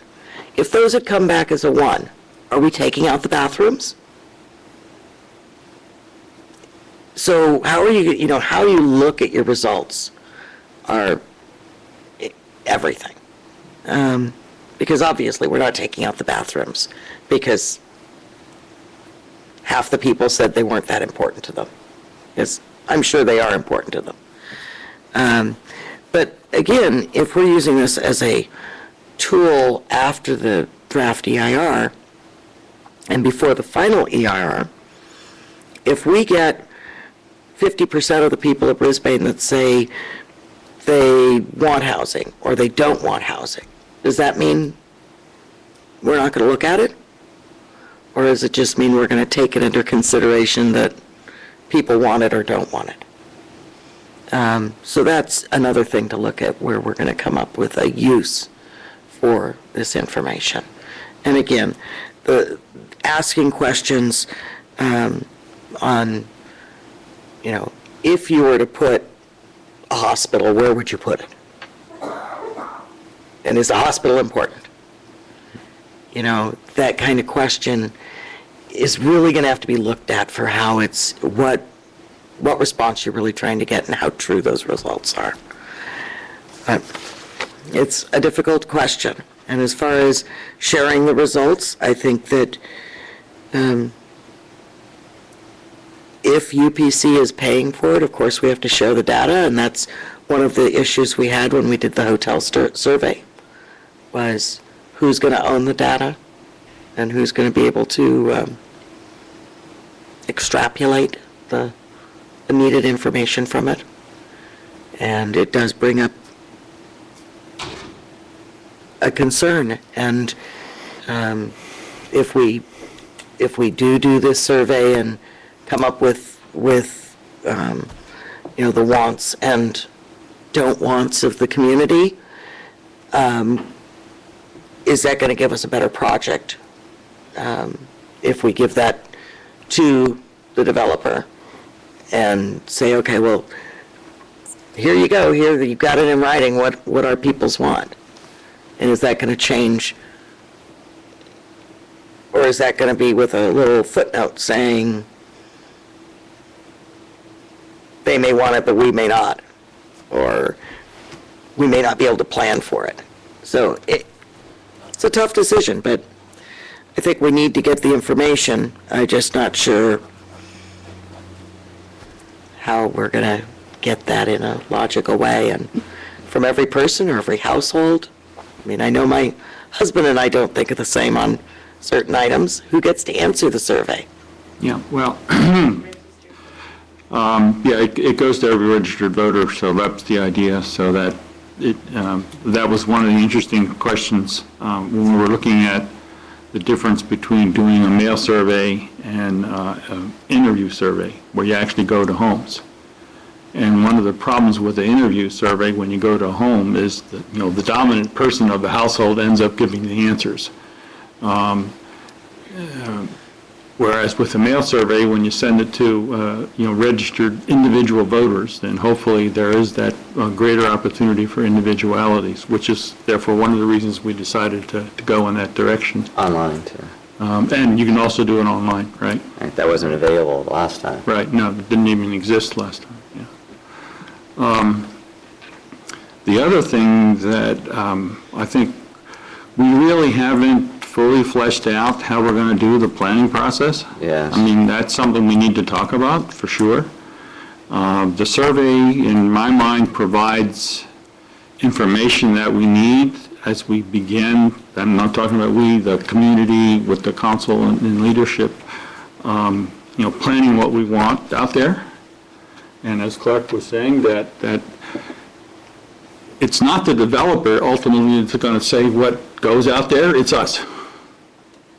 We don't really tell them, you got to do this or that and the other in terms of their planning. We'll set the parameters.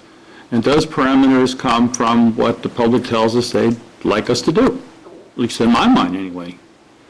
And the particular planning configuration that comes out of that process, I mean, nobody at this point has a clue as to what that's going to be. And that's why we have to wait till we actually certify the final FEIR,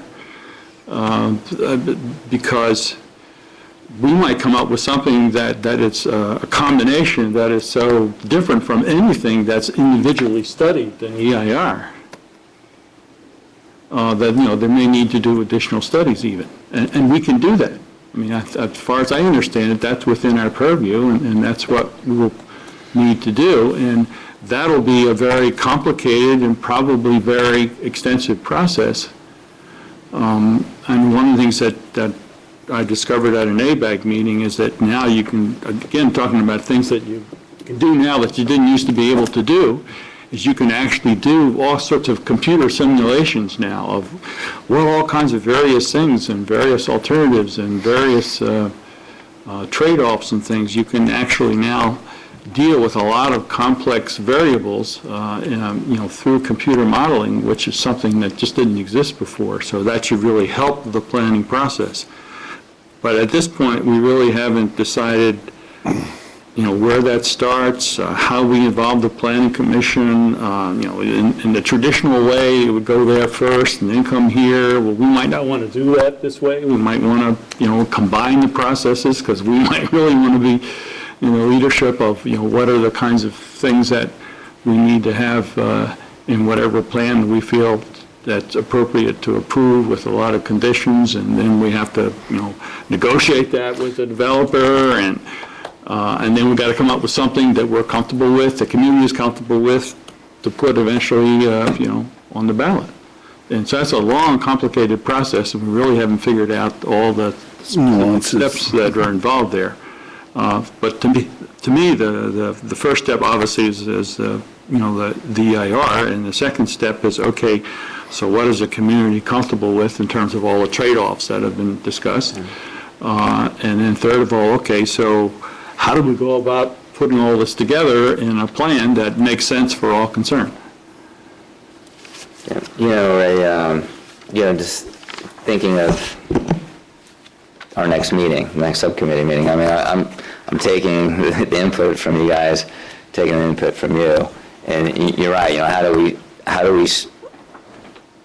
how do we plan putting together that survey so that the community does not feel, that it's, getting blindsided by questions that aren't appropriate or, are misleading. I mean, there's, and when the final results come out, it's going to be from this community, and the data is going to be available to everybody, and not just to some, and it isn't going to be, cherry picked. It's just going to be everything. I mean, this is coming from us. I mean, I just want folks to know that it is probably be the most thorough and legitimate survey ever conducted. But that's how our town is. So, So. Can we have city manager explain maybe on the, just because UPC's paying for it, do they have exclusive rights to anything on this? No. I mean, the way this works, and I understand that this, there's a perception issue, and then what I'm going to try to describe is just kind of administratively how we handle these things. Okay. So we bring these contracts forward to the city council. The city council approves it, and then it's a contract between the city of Brisbane and, in this case, FM3 Group. It's our work product. It's our business relationship between the city and the private consultant contractor. The only place UPC, in this case, comes into contact with this is on a monthly basis when Stewart's shop sends out the bill to UPC for the various charges, and they pay the bill. They have no access that beyond, just what public access is. For example, the hotel study is going to come back on August 19th and be presented, and there'll be a full report, and that will be available to to anybody who wants to look at it. It'll obviously being presented to the city council, but UPC, anybody will be able to, to take a look at the findings. So that's kind of the way we, that's the way we handle it.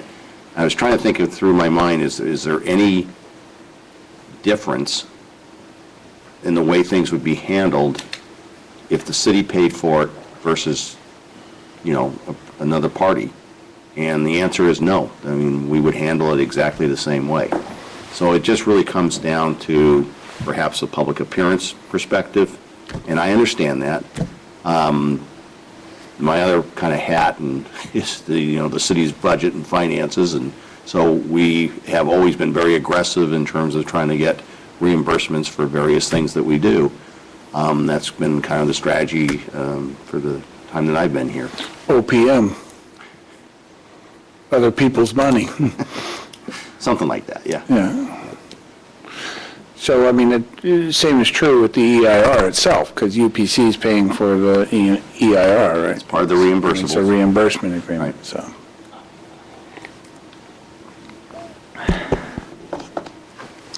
Then if that was the case, we would be studying all of the alternatives instead of just the ones in program.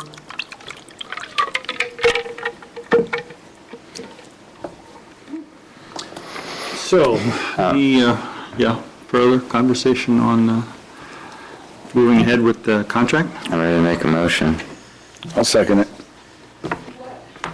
to approve the attached proposal from FM3 Consulting Services, Fairbanks, Maslin, Metz, and Associates for a budget up to $64,500. Okay, any further discussion? No. All in favor, please say aye. Aye. Aye. Okay. We'll do our best. Could we take a little break, Mr. Mayor? I think that's probably a good idea. We're going to have to extend the meeting then. Yeah, well, it's 10:15, right? We're not going to get through I this. extend it before we come back. Let's extend the meeting till 11 p.m. Okay. Second. All in favor, please say aye. Aye. Aye. Okay. Don't take too long a break now.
single-sided, I know, that's not right.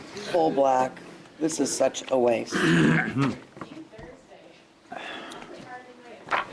And it's a duplication of what was in our packet. Terry, water? You think it'll stop me complaining? No, no, no. Just smooth things out. Thank you.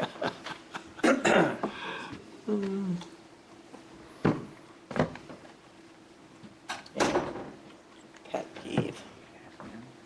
Okay, thank you. Alrighty. Slick and glossy. Okay, are we ready to go? Okay.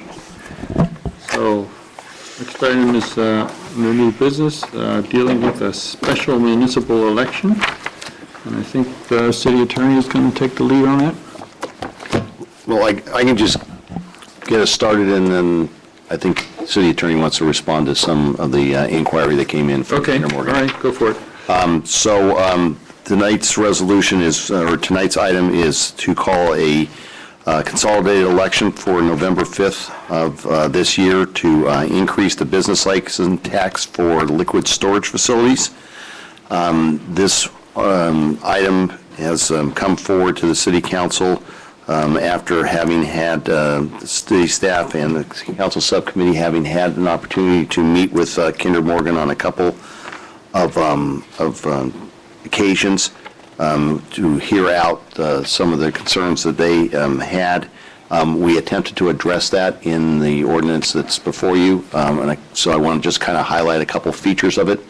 One is that this is an up-to tax, similar to what we did with the business license tax that dealt with recycling facilities. So there is a upper limit by which you cannot go beyond. However, you have flexibility in terms of just how fast you get up there or just how far you go. And the idea would be that if the voters approve this in the fall, we would then come back to the council with some different options and different thoughts with regards to implementation of it.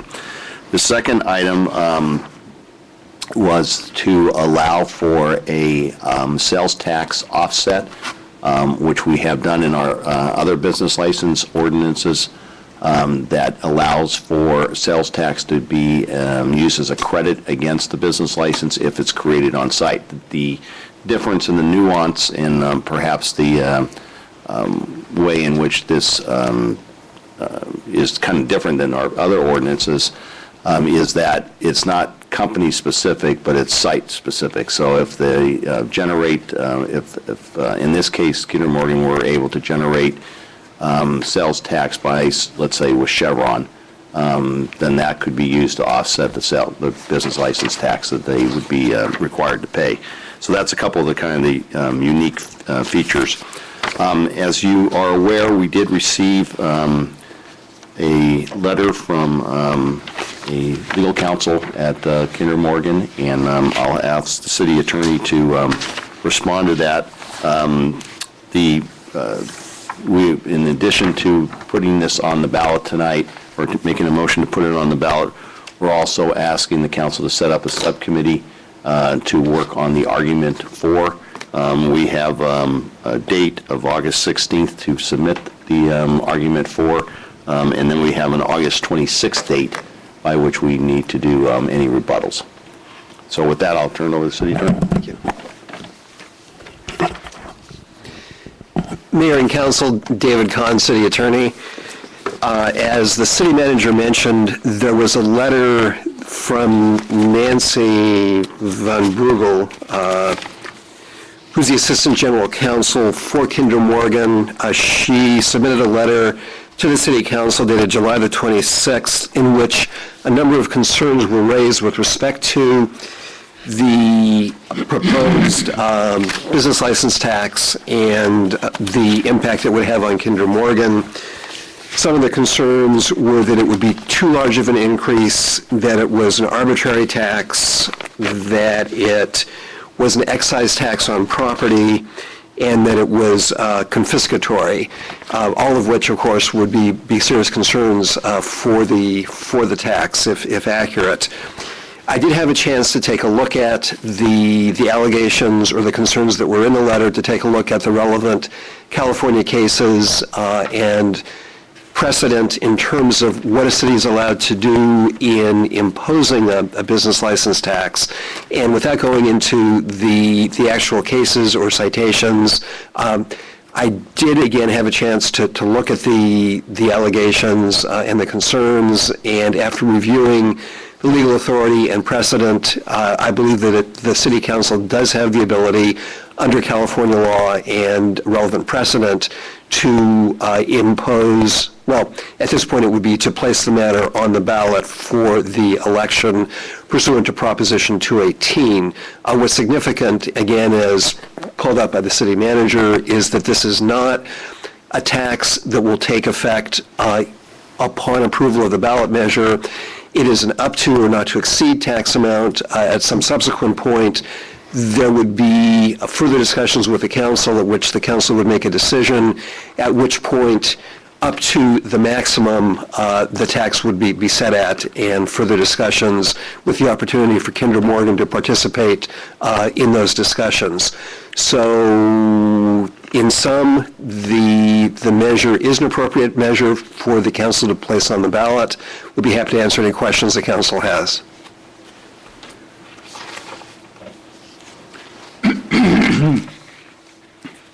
I had one question about the format of the Resolution. no, not the resolution. What is going to be placed in the voter pamphlet? And at the top of page 5,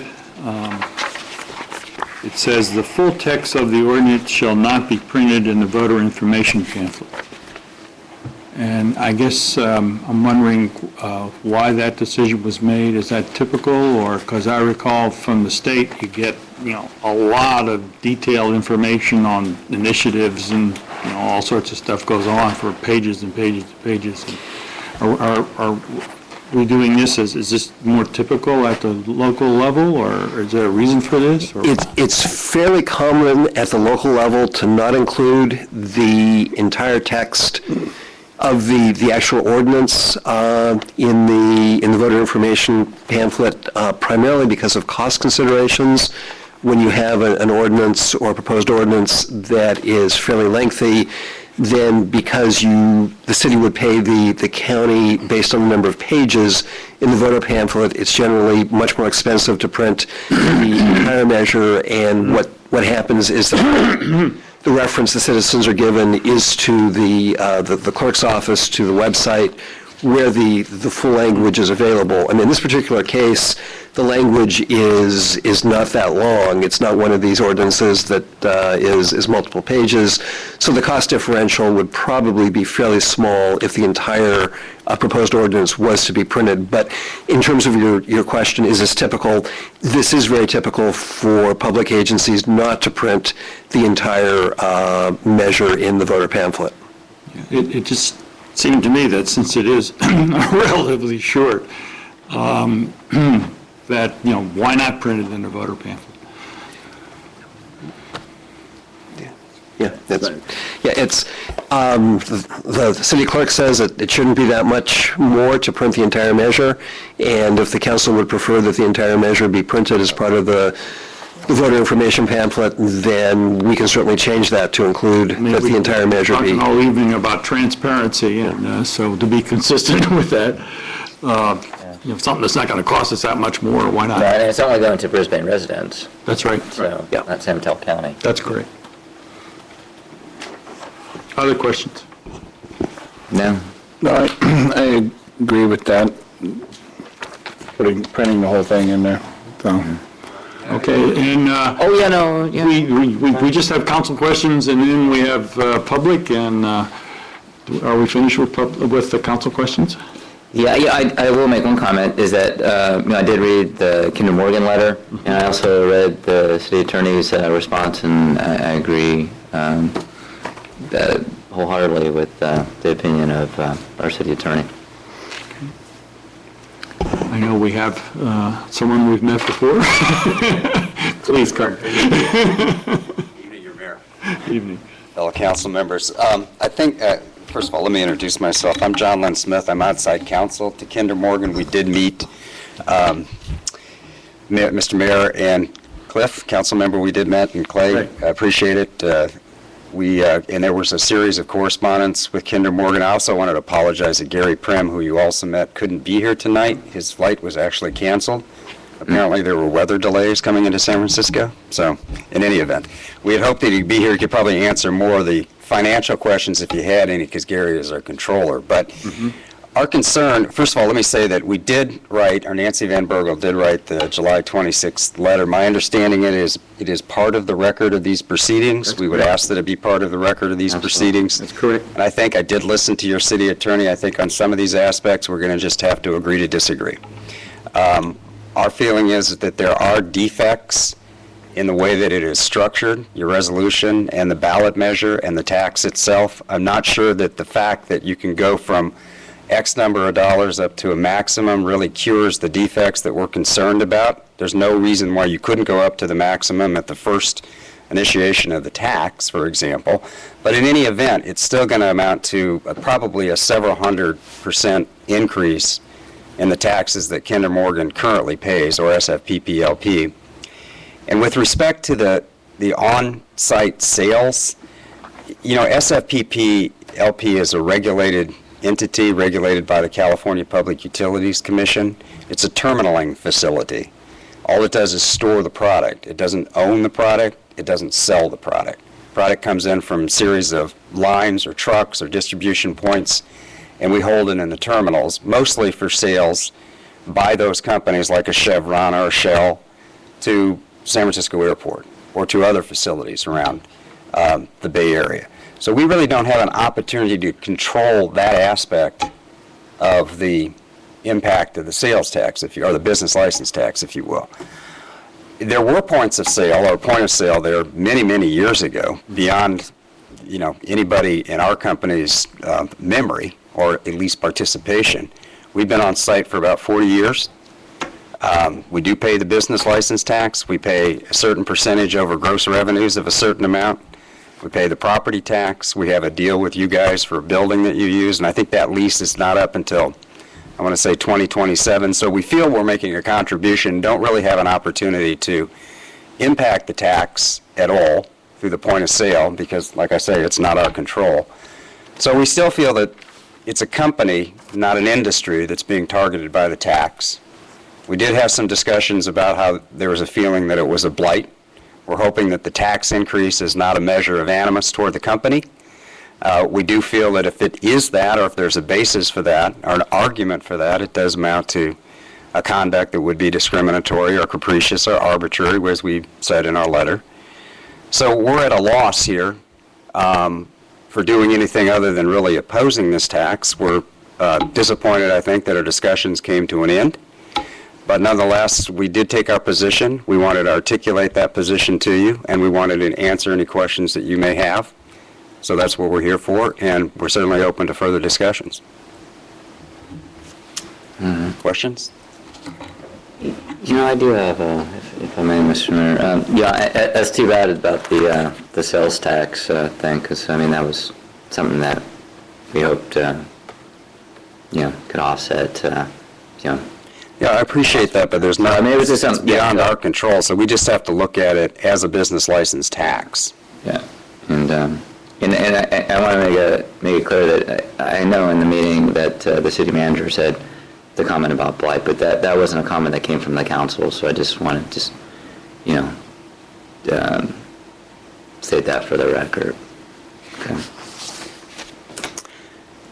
Okay, so we did, like I said, we did try to articulate the position in the letter and cover the issues where we think there may be defects or legal defects with the proposed tax. And like I said, we're a citizen, a corporate citizen of the city, and we're always open to discussions with you folks. So we hope to see where it goes. Okay. All right. Any other questions? Let me know. Thanks. Thank you.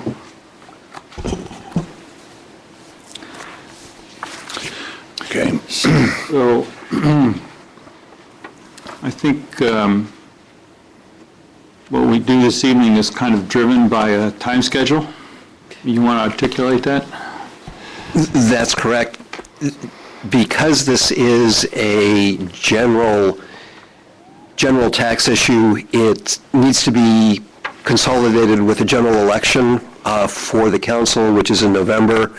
There are timelines that are set by the county registrar, so the council's action tonight would be to approve, if it wishes to do so, placing the measure on the ballot. It would then be transmitted to the county registrar for the consolidated election, and then there's subsequent deadlines in which there is an impartial analysis prepared by the city attorney, along with arguments both for and against the measure by either a subcommittee of the council, other proponents, and then there's an opportunity for opponents of the measure to also submit arguments for the ballot pamphlet. But it is driven by the time schedule, basically, of the county registrar of voters and the November election. Given the late date, the council would need to take action really tonight to have it on the November ballot. And it's also the case that if we don't get it on this November, then we're talking about a hiatus of 2 years? That's correct. Generally, because it does have to be on a general election, it would be 2 years. There are some cities that have passed declarations of fiscal emergency, which allows them to put it on an off year, but that's only with a specific finding and facts supporting a fiscal emergency within the city.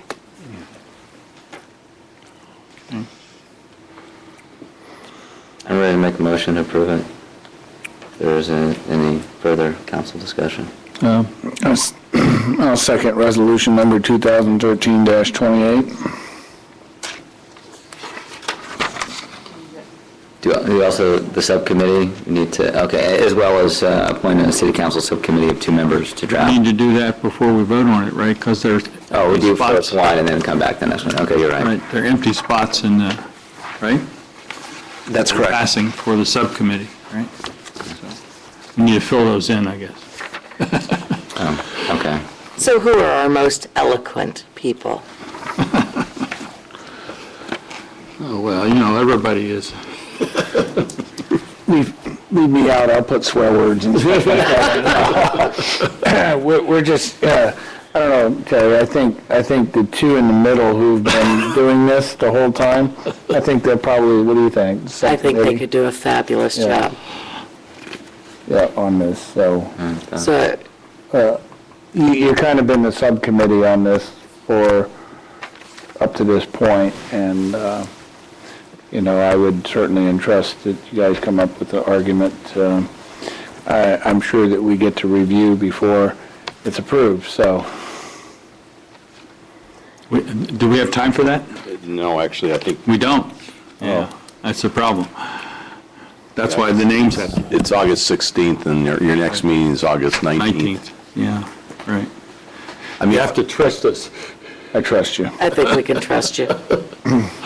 And of course, we. Otherwise, that you could be in the rebuttal to the argument in favor or against Yeah, right. in that Right. time frame. That's a couple more weeks down the road if there was something that someone truly didn't agree with.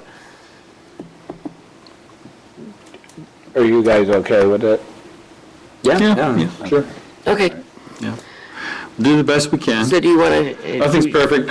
Do you need to We'll do change your And approve? appoint council members Ray Miller and Cliff Lentz to subcommittee to draft the argument for passage of the ballot measure. My second included that. Okay. All right, any further discussion? Councilmember Conway, did your motion including the full text of the ballot measure in the voter pamphlet as well? Yes, he did say that You did? before. Okay, thank you very much. Yeah, Cliff made the motion, I'm seconding it. Okay, all right. Okay? Yep. All in favor, please say aye. Aye. Aye? Opposed? Okay. Thank you. I think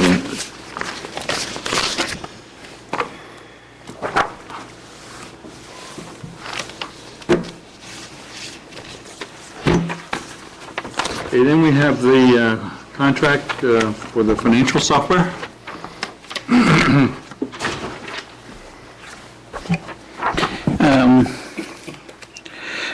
The city staff went out and got proposals from 3 different companies. One of them was very much off, much higher than the other 2. We looked at, again, it's getting late for me, so I apologize for this. We talked with 2 different companies, one Next Level and the other Client First Technologies. One of them used a very specific checkoff list of what types of services we were looking for. We went through that checkoff list and looked at what we as a staff could do, what we could use our city attorney to do during the period for the contract, and we limited the number of items to the bare minimum that we could. The other one, we then took that list of items that we were looking for and sent it out to the other 2 companies. The estimate that we got, as you see, from the company that we got through GFOA, and that was used by Mid-Peninsula, was about $40,000, which is much higher than the $25,000 that we got from Soft Services. And Soft Resources, sorry. The other company that we looked at was Client First Technology. Their cost for basically the same service was $27,502. One of the differences between the 2 was the level of contact that we had with both of those companies. What we found was that Soft Resources was very responsive to us, that when we had questions, it didn't really make a difference if the person was on vacation or if the person was working. They got back to us quickly. And that was one of those issues that we think that as we're going through this process, that we're going to want to have a company that we have easy access to throughout the period of time. Also, the Soft Resources is going to have 2 of their people on site for 2 days, and we didn't quite get that same understanding from Client First Technology, that they may have had more of a interview process over the phone or more work over paper, going back and forth through email. So for those reasons, we're recommending Soft Resources as the company to go with. The cost is $25,044. We have in our budget $30,000, so we would have about another $5,000 available to us if we needed additional services. But as I said, using the city attorney and using staff who we already have with Betsy and myself to be able to go through the demos and to go through some of the negotiations, we feel very comfortable that Soft Resources will be a very good company for us.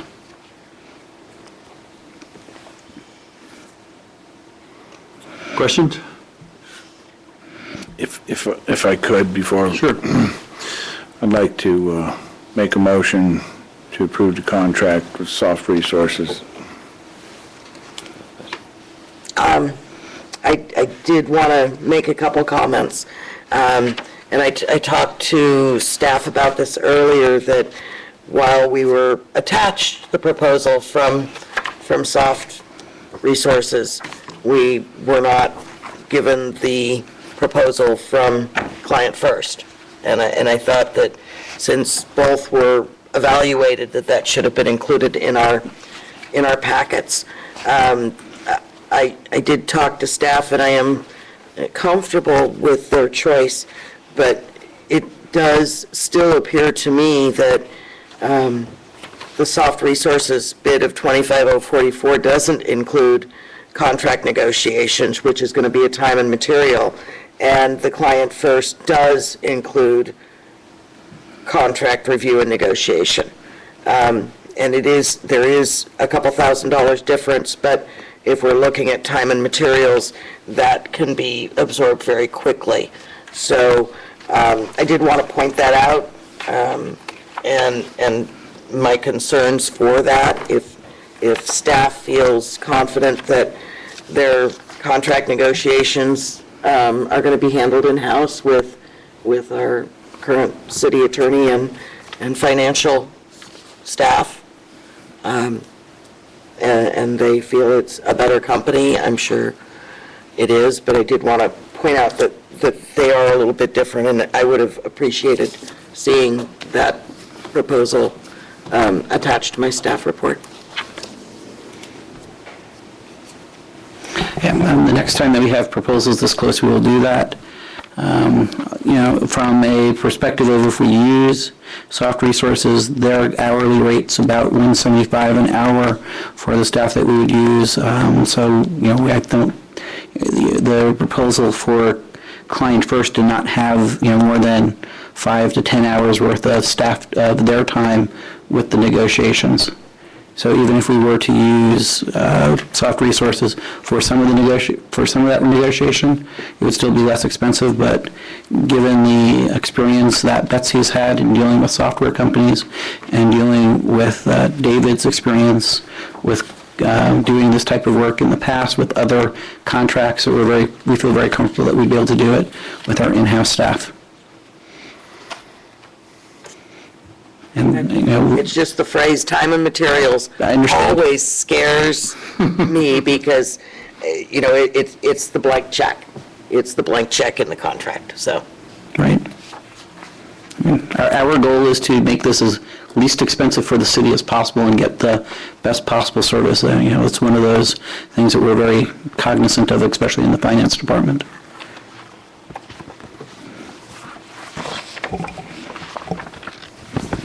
Do I have a second? I'll second.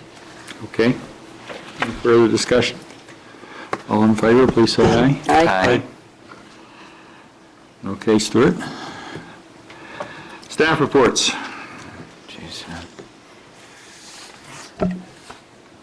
I don't have any independent report tonight, Mr. Mayor, so perhaps we'll go to the item B. Okay. It's the DIR update. Okay.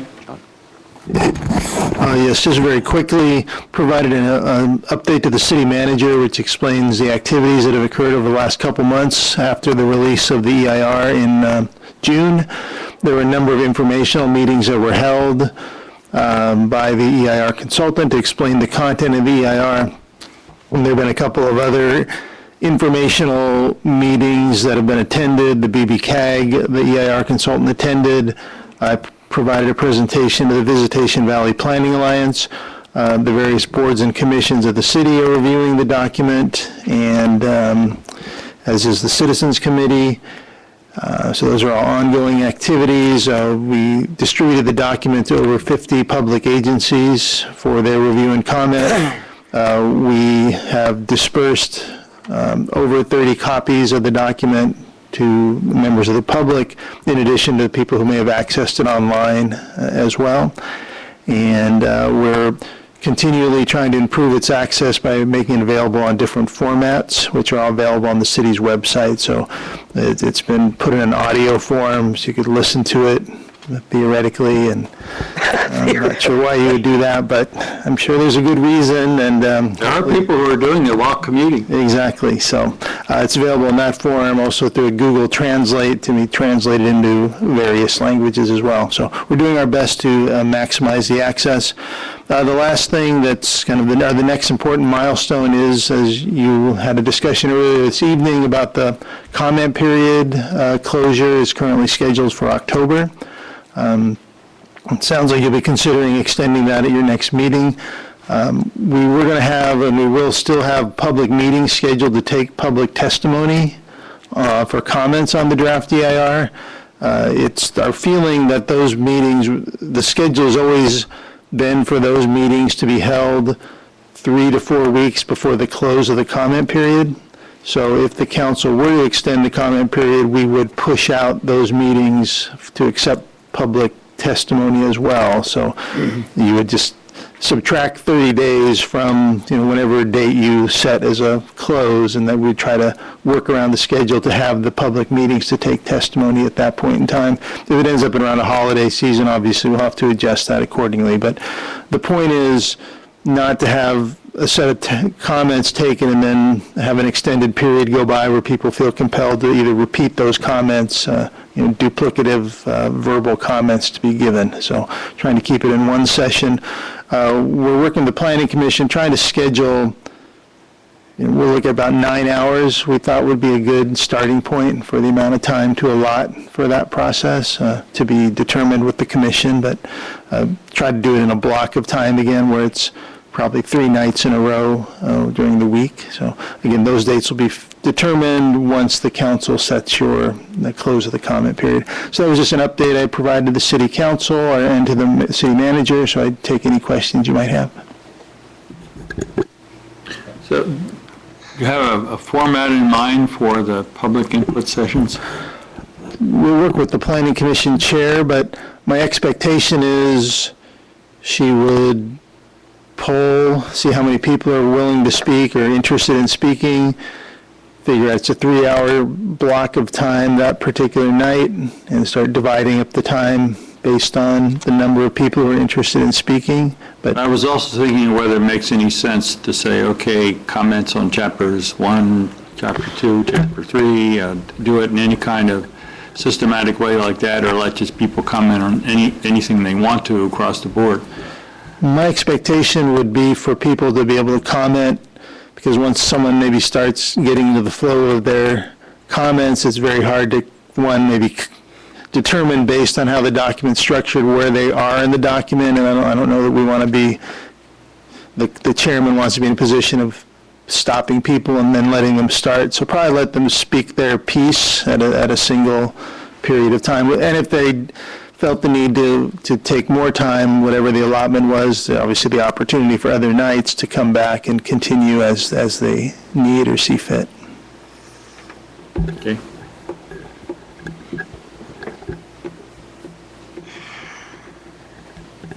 Jerry? I have a quick update from the Baylands Citizens Committee. I just wanted to report that they have met as a group about 5 times since January of this year. They're currently working in small subcommittees to review the document and devise comments. And we have a meeting next Monday night, August 5th, where they'll be discussing the need or request to council for an extension of time as well. So It's a big document. Mm-hmm. Any other, so we'll have on the agenda the whole issue of extension next time? Okay. All right.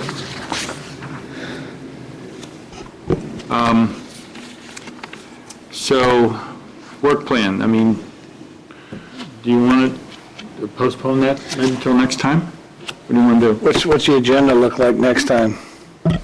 Also pretty long. Yeah, it's going to be a long night. We're planning to put an economic development plan there. I do need to meet with Councilmember Lentz and O'Connell with regards to the Sierra Point design guidelines, because I think had some thought that would be on there also. Well, I think I'd rather put it off. I know Ray, I'm just being sensitive to Ray, jet lag. Well, I think and that's perfectly fine. I think the idea of the work plan was, I mean, this is just the mid-year update, and then the mayor and I were going to sit down and go through kind of a schedule. So we could, I don't know that we'll have that. Well, we'll probably try to do that before the 19th. So maybe we can bring back the schedule. We can work on it, but then we can look at the agenda, and if we decide that it's, it's overwhelming, then if the council's agreeable, then maybe we could do it the first meeting in September. Sure.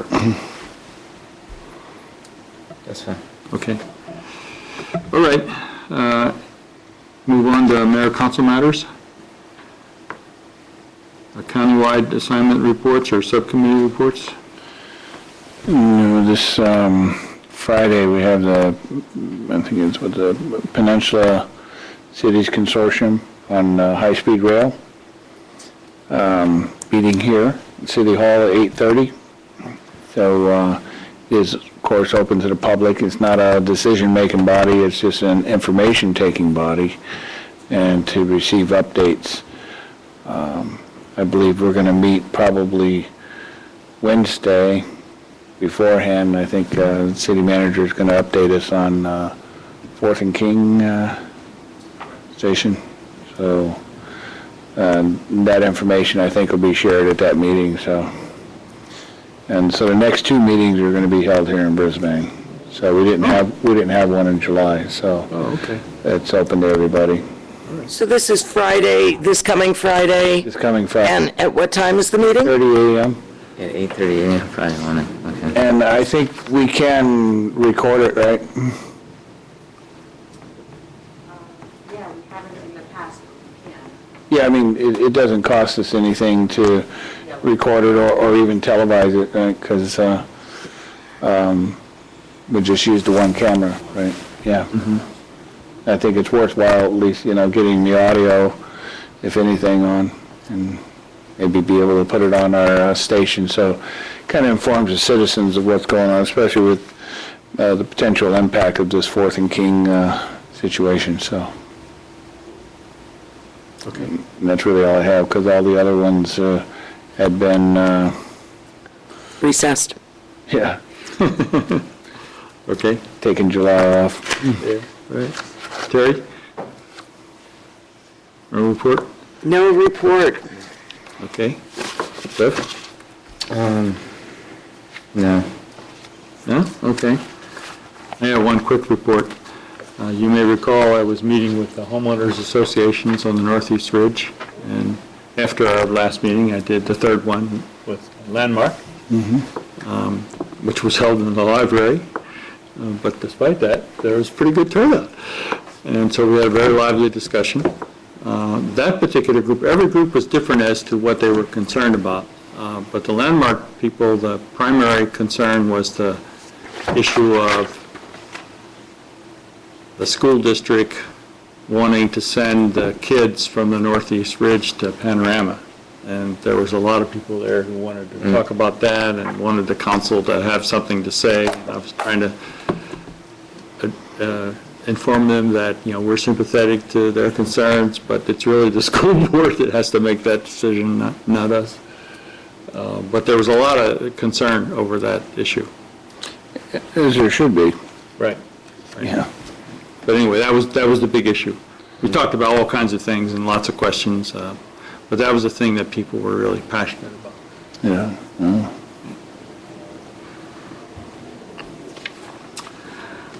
Okay, wanted to mention that I've gotten, I guess we all received, but it should, the communications, we agreed that the communication from Kinder Morgan would be a part of the record on that.